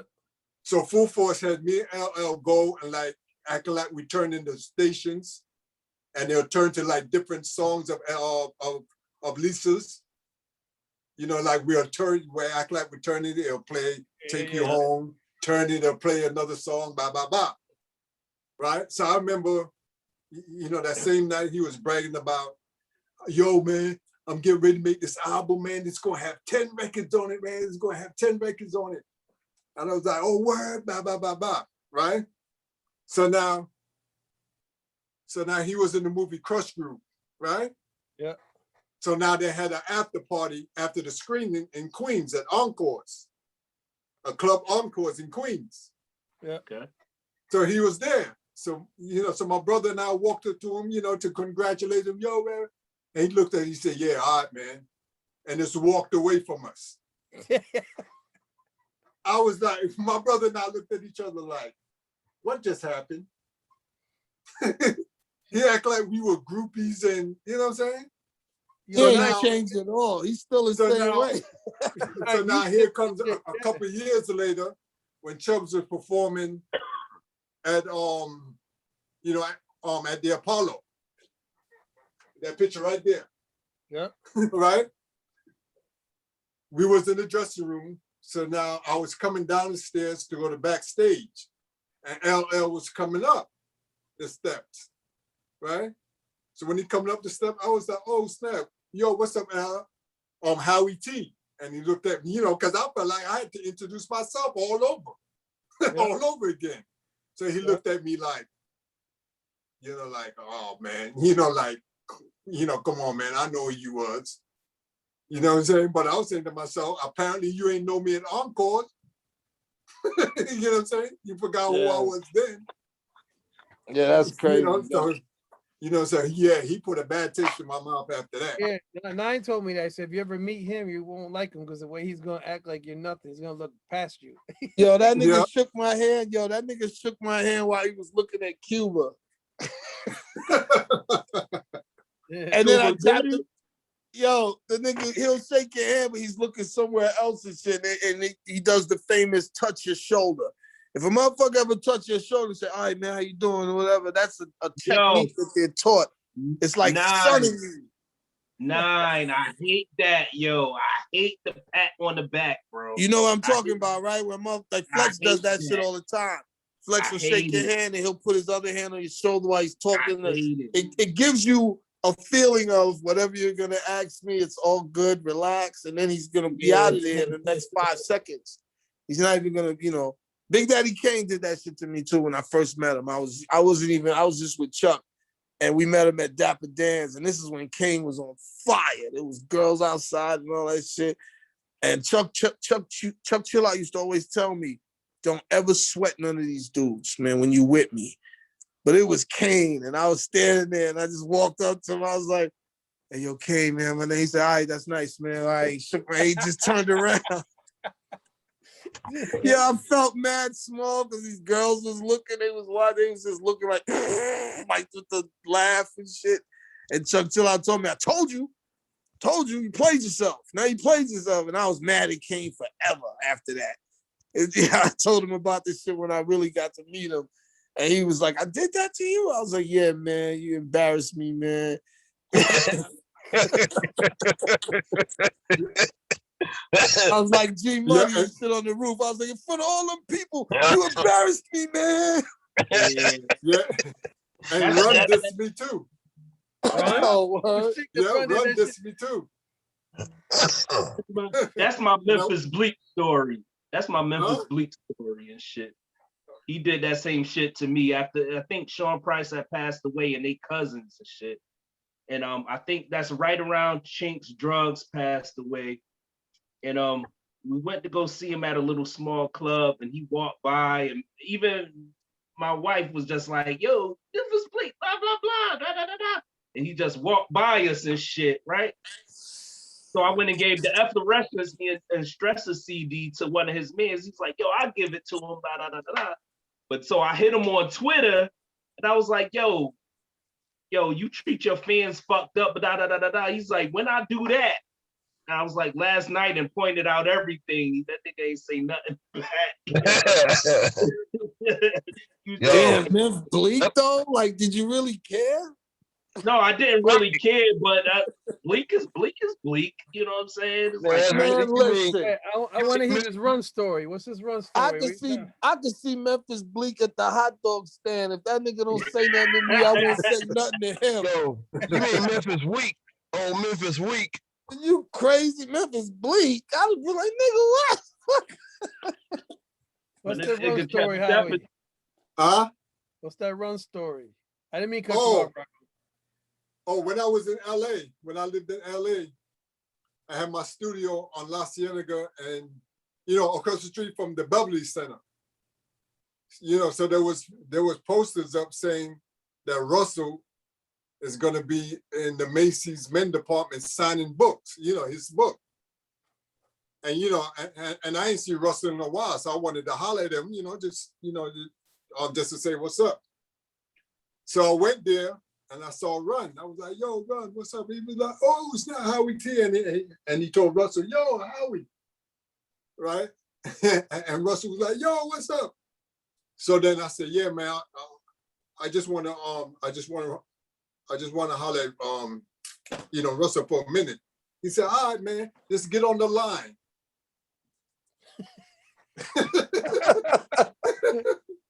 You know the line with people.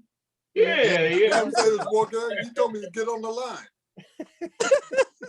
Get in line, nigga. What? Yo. I'm like, I said to myself, for real? Damn. That shit funny though. I'm sorry. because I knew he was there signing books, right? So I didn't want to interrupt. So I was just gonna stand on the side where Run at and wait for him to do his thing. Right? So I said, yeah, man, I just want to holler at Russell. I just want to holler at get on the Russell. line. Right? So he said, just get on the line. That's Yo, I saw So I just left. Yo, I saw special ed in fucking child support court. Oh yeah? Yeah, that shit was crazy. I mean, he wasn't disrespectful at all. He was cool as shit, yo. I was like, damn, he's cool. I'm like, my man was like, yo, that's special ed sitting over there. I was like, damn, that is special ed over there. Like, damn, watch him go up in front of the judge and everything. I was like, oh, this shit crazy, yo. What the fuck? Yeah. When I was in child support court, I wasn't friendly. It wasn't because I thought I was a superstar. It's because it was the worst day of my life. Yeah, like. I ain't trying to smile at nobody. I'm trying to kill a bitch.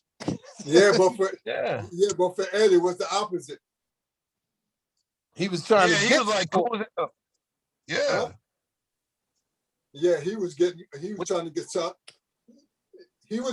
child support from his, from his son's mother because he wanted the money.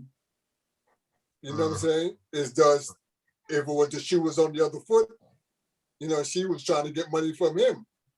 So now that it's flipped, you know what I'm saying? Why shouldn't guys try to get money from? You know what I'm saying? Yeah, my cousin did that shit. He took his baby mama. He got custody of both the daughters. He took that bitch to child support. Yeah. He get money out her check. He did the same shit. He was trying to get custody of his sons. Yo, if the women could get rights, why can't we get rights? Well, that day in 2015, that wasn't the case. That day he was up there because he owed money. Oh yeah? Yeah, that was 2015. Oh, okay. Yeah, when they drag you up in that motherfucker, that shit nasty because you don't know if you're going home. Yeah, for sure. And they don't want to hear nothing about custody. If you mention custody and child support court, they're gonna be like, this ain't custody court, this child support court. Yeah, you gotta go to a different room for that shit. Yeah. Oh my god. That shit nasty. Crazy, yo. That shit definitely. You can tell he didn't want to give us his email address that day. He gave it to us. He was furious when he gave it to us. But Howie T is special ed store ramen. I love. Oh yeah, definitely. I love. All right, Love Jones. Appreciate y'all. Love. No doubt. Yeah. Yeah, that shit, yo, definitely, God, yo, this is beautiful, man. Nah, yo, you know what I mean? I like last time we did our shit, we had like a whole bunch of people, and then they just got 9 in Howie T, and y'all dudes just got stories for days. You know what I mean? Like it's crazy. It's a little bit more. We're seeing a lot of shit, man. My book is gonna be ridiculous, man. I realized how much stuff I've seen, how many people's paths I've crossed, since 83, 84, being blessed enough to be around Chuck Chill Out and Andre Harrell and all the people I seen when I was a kid and all the stories, all the shit that I've watched happen. It's crazy. When I think about it, I'm like, yo, this shit is fucking crazy. I mean, I know some shit about people you ain't supposed to know. Yeah. Like, and that fucks you up too. Like, I want to be a fan, like some music I like, and then I find out some shit about the artist, and I can't listen to this shit the same way no more. Kelly. You know what I mean? Yeah. Mm-hmm. Do you feel like that towards Africa Bambaataa? Of course, man. I'm disgusted by that whole shit, man. That shit is. And when I was growing up, everybody knew Bam was gay. I'm gonna just put that out there. But if you said those words out loud, you would get stomped by the Zulu Nation. Or if anybody heard you say that shit, like you would get your ass rocked. Like they was deep. Zulu Nation was like, when the Park Jams was rocking and all that stuff. So nobody really said nothing about him being, you know, him being gay or anything. But when people found out it was like young dudes and shit like that, I think that's when it got, you know, really bad. You know what I'm saying? Yeah. And I don't know how you could look at him the same way anymore after. I know Poppy. I know the kid, one of the dudes that he molested. How you feel about him and what he's doing? Who? Poppy? Yeah. Yo, this is one thing about Hassan Campbell that people gotta understand. Like, you know, I know everybody watching. I don't know if y'all watch him on YouTube when he does. I watch. Yo, he's for real, man. He used to be anyway in the street as far as ignorant level. I don't like giving praise to people who was like neighborhood or urban terrorists, I would call them. But he was the type of dude, if he came through the block, everybody was watching, and if he was looking for somebody, they was leaving, they was scattering. Like, he was putting it in. He was like Omar. You know what I mean? Yeah. Out in them streets. So when I see people, you know, he told his story about what was done to him when he was a kid, and people try to make fun of it, like, why you ain't do nothing to Bam, or, you know, that I think that's what turned him into the gangster that he was. But he's definitely for real, man. I don't really agree with all the stuff he does on YouTube. I think a lot of those guys are just monetizing the channel, and that's just the way they make money, and they need salacious nonsense to continue to make money doing it. But I can definitely vouch for his street credibility and how real, and I believe what he says happened to him by Bam. Like, it's not a lie. Yeah. You know, it's definitely just a truth, and it has to change the way Bambaataa is looked at. You don't see too many people mentioning his name. A lot of people are afraid to say even the shit I'm saying right now. Yeah. A lot of dudes don't, you know, they don't want to, they've been so intertwined with him. Like, he had a lot to do with the early, and like one of the biggest records ever was Planet Rock. That's one of the records responsible for the success of hip hop during the time when it came out. It was like a monster record, you know what I mean? Yeah. Breakers really love that shit. And you can't take that away from him, but at the same time, it's like, how do you praise a man like that? Like, I don't know. I appreciate you even talking about that.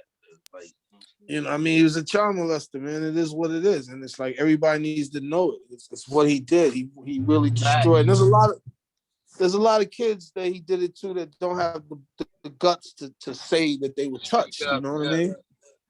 Yeah, I was keeping up with Bobby when he first, he first came out with the allegations, I guess you could say, but it's pretty much back.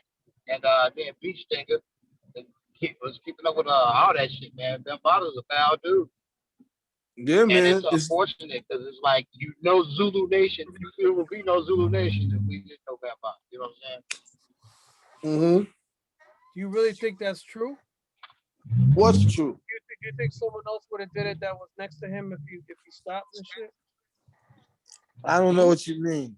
Like Zulu Nation, it wasn't just Africa Bambaataa. He had people around him doing it too, right?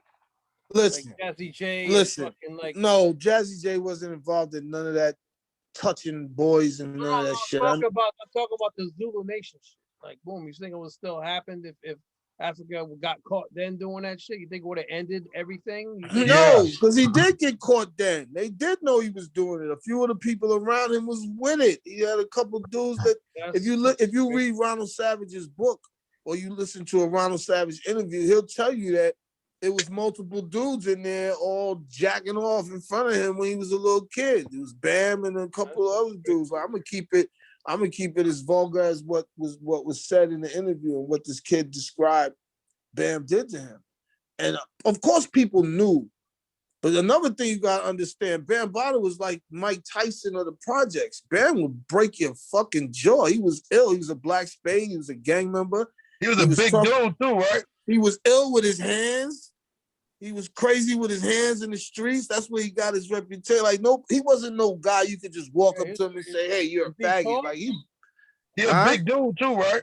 Yeah, but he had hands. There was a lot of big dudes, but Bam could fight. He had hands. Yeah. I don't mean he was big for no reason. It's a lot. He was dropping niggas. You understand? Yeah. He was dropping niggas in the streets. So you wasn't gonna just go up to him or the people that was around him at that time and talk no you gay shit to him. Like you get your ass, you might get beat up and then raped. Fuck.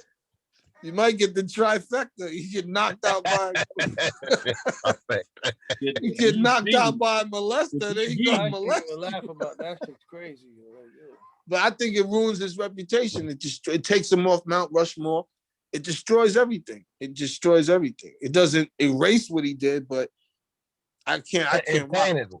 It tainted it.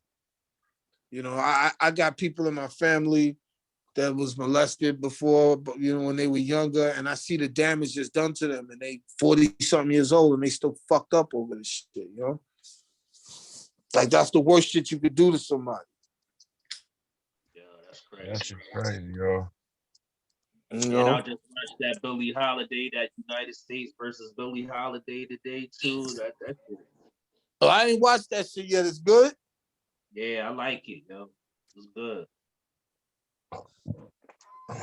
Yeah, I gotta peep that. I'm stuck on the Mandalorian. I'm fucking with Baby Yoda heavy. Ah, see, I told you that a long time ago. See, That little nigga got my heart, man. I'm fucking with Baby Yoda. I told man about that a long time ago. Me and I just talked, was it yesterday? We ain't talking like 4 months because he didn't even know my pops passed and shit. You know what I mean? Yeah, man. I was sad to hear that, man. Damn. You know, it's been rough on all of us. Like I said, my mom's has cancer, man. I had to take care of her for a year and a half. And, you know, life is precious, short. You know what I mean? Shit is you know. He's still around or? Yeah, no, she's in remission now, but you know, I watched what it did to her. You know what I mean? It broke her down. She's skinny, little, weak. It's just, you know what I mean? I watched it just tear her apart. You know what I mean? And I had to be there for every step of the way with that shit, you know? So it makes you appreciate shit a lot more.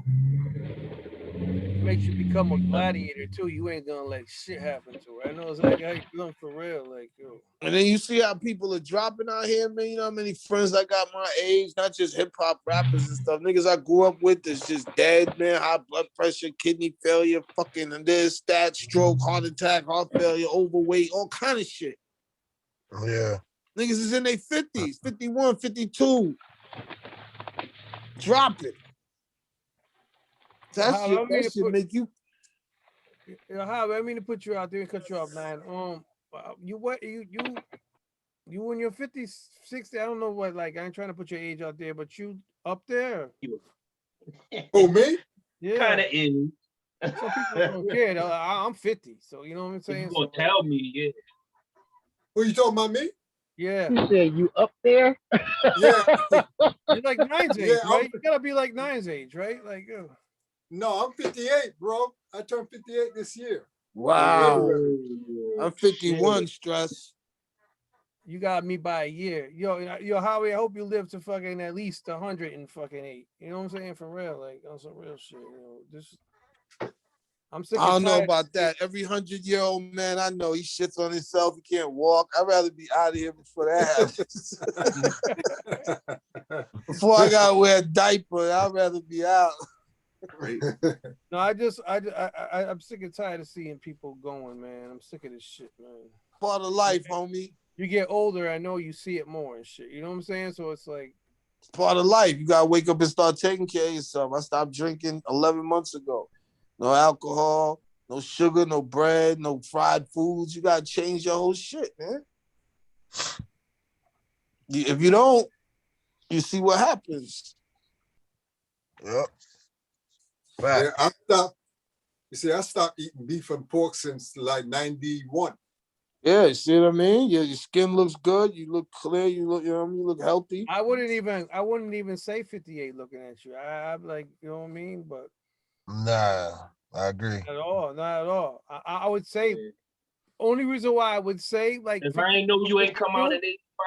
Because because I know your history and shit. I know you wasn't 15 when you was with Chubb Rock and shit. You know what I mean? So I'm like, yo, I just know, like, even though I never seen you before, I never seen. You know what I mean? Like, I've seen you since I seen you on Instagram, and I seen you on a recent. We get it, Stress. We get it. No, I seen him on an interview on the Instagram. We get it, man. You Love is love, man. That's just dope. The That's DJ dope. Stress talk show. They would be like, wrap it up. I love you too, Nine, man. You know I'm fucking with you, man. Only I could do that with you. I would fuck with you. Doing, man. That's but it's dope, man. It's dope, man. Love every moment of this right now. That's your basement, Stress? Yeah, that's the studio. You been in here? Yeah. I was looking at that's the basement. Yeah. You still got the dog? Yeah, he's upstairs, so he ain't coming down there. I got different shit though. I got Apollo shit. I got the Apollo. The Apollo's the official sound card. See, collecting dust. It's collecting dust. Collecting dust. Collecting dust. Yep, like the 2400. I remember Stress had you had that apartment with your homie. Yeah, Rothschild. Nick, you talking about Nick and shit? Yeah, we recorded that. We recorded that record in that bedroom. You had the little board, the shit with Lex, and the shit I did with Crumb Snatcher in your closet. You had a closet and shit. Cause he did the same with the Rocko joint and the Crumb shit. Yeah. Yeah, that shit was in that little room. You had that apartment and shit. Yeah, I'm happy I ain't there no more, man. This nigga had an apartment, yo. The electric wires was hanging out the wall. I was like, yo, my nigga. He was like, yo, don't touch that right there. I was like, you ain't gotta tell me that shit. Why is it there? He's like, nigga. That shit look like a hazard. Yo, I'm happy I ain't over there. I'm already been here 9 years, yo. Yeah, no, I know you've been out of there. That's what the spot we came to. Stress was like, yo, man, come up here. We gonna hang out, man.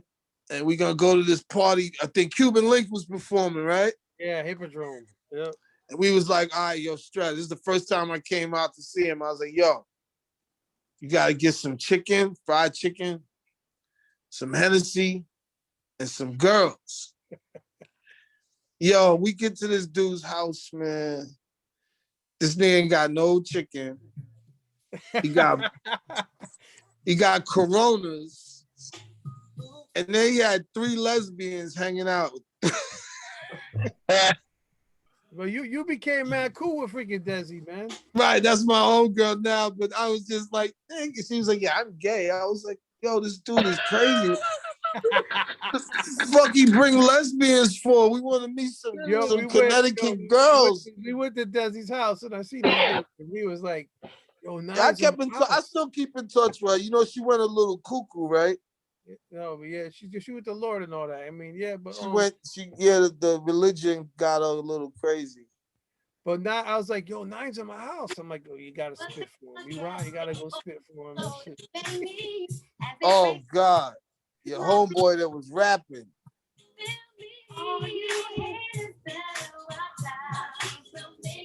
Howie? What up? You playing that? That's you. Yeah, I was just messing around with something. Yeah. I know you got a bunch of stuff in there that you ain't showing us. I know you got a whole bunch of. I know Nine got a bunch of songs he ain't put out either and shit. Fucking like yo. Man, I got fucking a whole mixtape done. Whose Volume 3 is finished. The shit is bananas. I got an EP with Configure, and I'm working this album with Gavin right now. I got a song with Chuck Chill Out too. We trying to get LL on this. Funny as that sounds, but we trying. You know what I mean? We really trying to get him. Man, I want to hear something. Because I did the promo for Chuck Chill Out show for LL, because Chuck is on Rock the Bells now. I did this little promo record. L heard the shit and was like, yo, what's up? Let me get his info, but he ain't reach out yet. Because I know he's working on his album, and Chuck told me the album was kind of whack. Oh, shit. So he might be looking for bars. Then you'll have one with Howie T too. That's gonna be cool. LL might be looking for bars. See, I'm trying to get lucky like Joey Badass and shit. Joey Badass wrote a little part of Post Malone's record and made $2 million. Oh damn! That Rockstar shit. I'm a rock star. Post Malone shit. Joey Badass wrote that shit. Word. Yeah, which blows my mind every time I think about $2 million. $2 million. More money he ever made on any record, anything he ever did for himself. And he dope. That's Word crazy. up. The one thing you could just do, like just to do it out of spite, fucking annihilates all the shit you hustled and struggled to do fucking all that other time. That shit's crazy. Like, yo. Yeah, that's I get what you saying. Well, I got this kid. A lot of people know him, Steve LaBelle. I'm sure y'all might have heard that name. Sure. And you could do some of these young boy records in as a reference track, and you send them out, and you see who bites, who wants the hook, who wants the, because that's really where most of the money is at, man, in publishing. So if you can, and since this new generation, they don't have no problem saying they didn't write the shit. They don't give a fuck about that shit. You be like, yo, you didn't write that. They be like, so? Crazy. They be like, so? And they'll go right on stage. I'm a rock star. They don't give a fuck what you talking about. They got the And they chains. don't give a fuck who wrote it. They care This about kid just came from impoverished. If you see where like Kodak Black actually comes from, it'll all make sense to you. When you look at how he behaves, if you see where he grew up, if you see the conditions that some of these kids come from. So they don't have no loyalty to no hip hop rules or no I write my rhyme. I don't give a fuck about that shit. That means nothing to them. You know what I mean? This is purely a hustle. It's a way out, you know? It's crazy. That bag. And the industry looks for people in impoverished situations. That's who you can control best. You know, if the guy's a college graduate, you're not gonna give him that contract you just gave this kid who can't read. They looking for the nigga who can't read. They don't want you educated. That's why they try to push us out as we get older. We get smarter and wiser, and they don't want to deal with you because you know what's up. They need some kid that they can butt fuck that ain't gonna know what's happening until his balls deep. Yeah, that's just going to sign the paper. They ain't going to even hire a lawyer. Man, hell, man, listen. If you ain't got no money and motherfucking talk about, yo, here's $300,000 up front, man, just sign right here. What you gonna do? Yo, the same thing you said, I did that shit with a Sears card when I was younger, and I never paid my payments and shit. And then them motherfuckers came That's to my what Puffy. job. Yeah, they That's came what to Puffy did to Biggie. Yep. Oh damn! That's Really? what Puffy did to Biggie. When he happened? signed Biggie, he made Biggie sell him his publishing for $150,000. And Faith got that shit back after he died, though. Faith got that whole shit back. Oh, she did? Yeah, he gave him a chain, $150,000 and a fucking chain, gold chain. For his publishing. That's He didn't give foul. the locks nothing. He just made the locks sign that shit right over.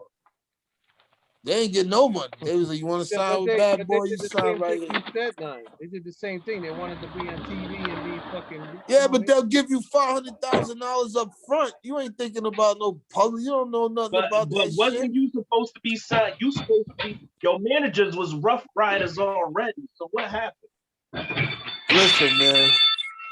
I don't think people really understand how hard it was to get on in the 80s and the 90s. This shit was not no fucking, it was hard to get on. So when that contract first comes, that first money after you've been busting your ass forever, you ain't even expect to get it.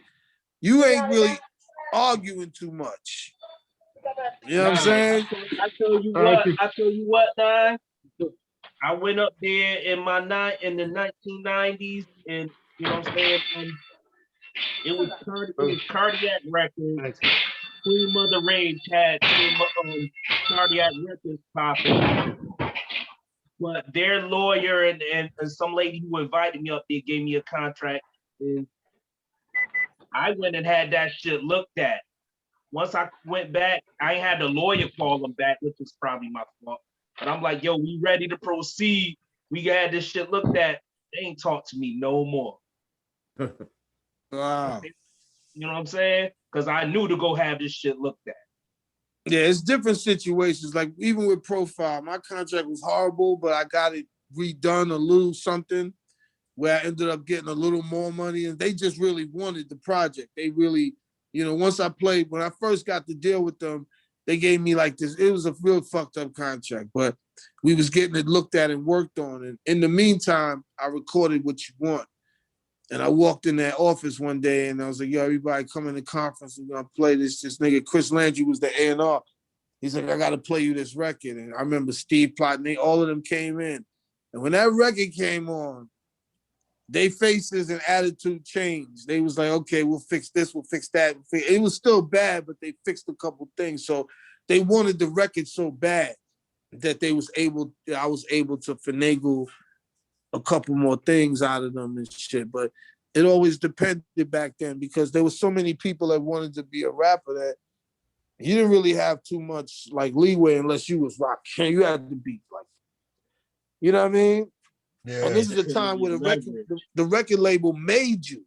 Now these kids make themselves. They already got 100,000 followers, 500,000 followers. They already got YouTube views and records playing and mixtapes out. Right. So it's different. Back then, all we had was the neighborhood clout, a few battles or a couple showcases I might have did. And the DJs. Right, but if you didn't have a record, DJs had nothing to play. Right. You figured the record contract would get you all the followers. Now we never knew to go after the people. We couldn't go after the people back then. There was no network for you to do that. Yeah. You couldn't press no CDs. There wasn't even no CDs when I got CDs. Just came out when I got my deal. It was cassettes and vinyl. There was no way for you to get on BET. There was no way for you to, you know what I'm saying? The only thing part of me to do is if you was just selling your own shit. In New York, that didn't happen. Yeah, I know a lot of those guys like MC Hammer got the stories about he was selling records out the trunk of his car and all that shit. I hear you, but he also had a whole lot of money. His brother was a drug dealer who pressed up all those records. You know what I mean? It wasn't just I did this hustle. Like I hate when I hear that I did this hustle. It doesn't work. It don't work today. If you ain't got no money to invest in yourself and you just making demos and you walking around with demos and passing them around, it's not gonna happen. Yeah. It's just you gotta be honest. I tell my sons that shit. It ain't gonna happen like that. You know, you gotta put in the work. You gotta build something. You gotta get a fan base. And you can look at it when you study music, you can look at certain artists that were huge. Like, what's the kid I use as an example? Perfect example, Fetty Wap. You remember him? Yeah. Nigga was the biggest shit in the world for a second. Yes. When his records wasn't super hits no more, he didn't have no fan base to fall back on because he came out with one record that blew the fuck up. He never built up an audience that fucked with him, that will support him even when you're not on TV, when you're not on the mainstream, when you're not like, my records that I've made, Make a Take, Cloud9, that shit supported me throughout all these years in Germany, all over the world. But, you know, without a fan base, if I just had people who like that one record you made, if you don't make another record like that, then they're going to move on. So you got to build your own fan base. You got to build motherfuckers that fuck with you. And there's a million ways to do it now, you know what I mean? But everything is just all upside down the way the shit works. It's always gonna be like if we had that internet shit back in the 90s. That's what we like to think. We like to think it would have. So Nine, you got a podcast coming, right? Yeah, man, to talk different. Me and my homegirl Vendetta. It's gonna be crazy. It's not gonna be about music. It's gonna be a lot of grown folks talks, a lot of current events, shit that's going on. You know, it's exciting. I'm excited to do it. Tell some stories, share some knowledge, you know, make it controversial because I ain't scared to say anything. I'll tell you who's foul in this shit and who ain't. Fuck they gonna do to me? What are they gonna do to me that Castro has not already done? The fuck? Everybody has a story to tell, man.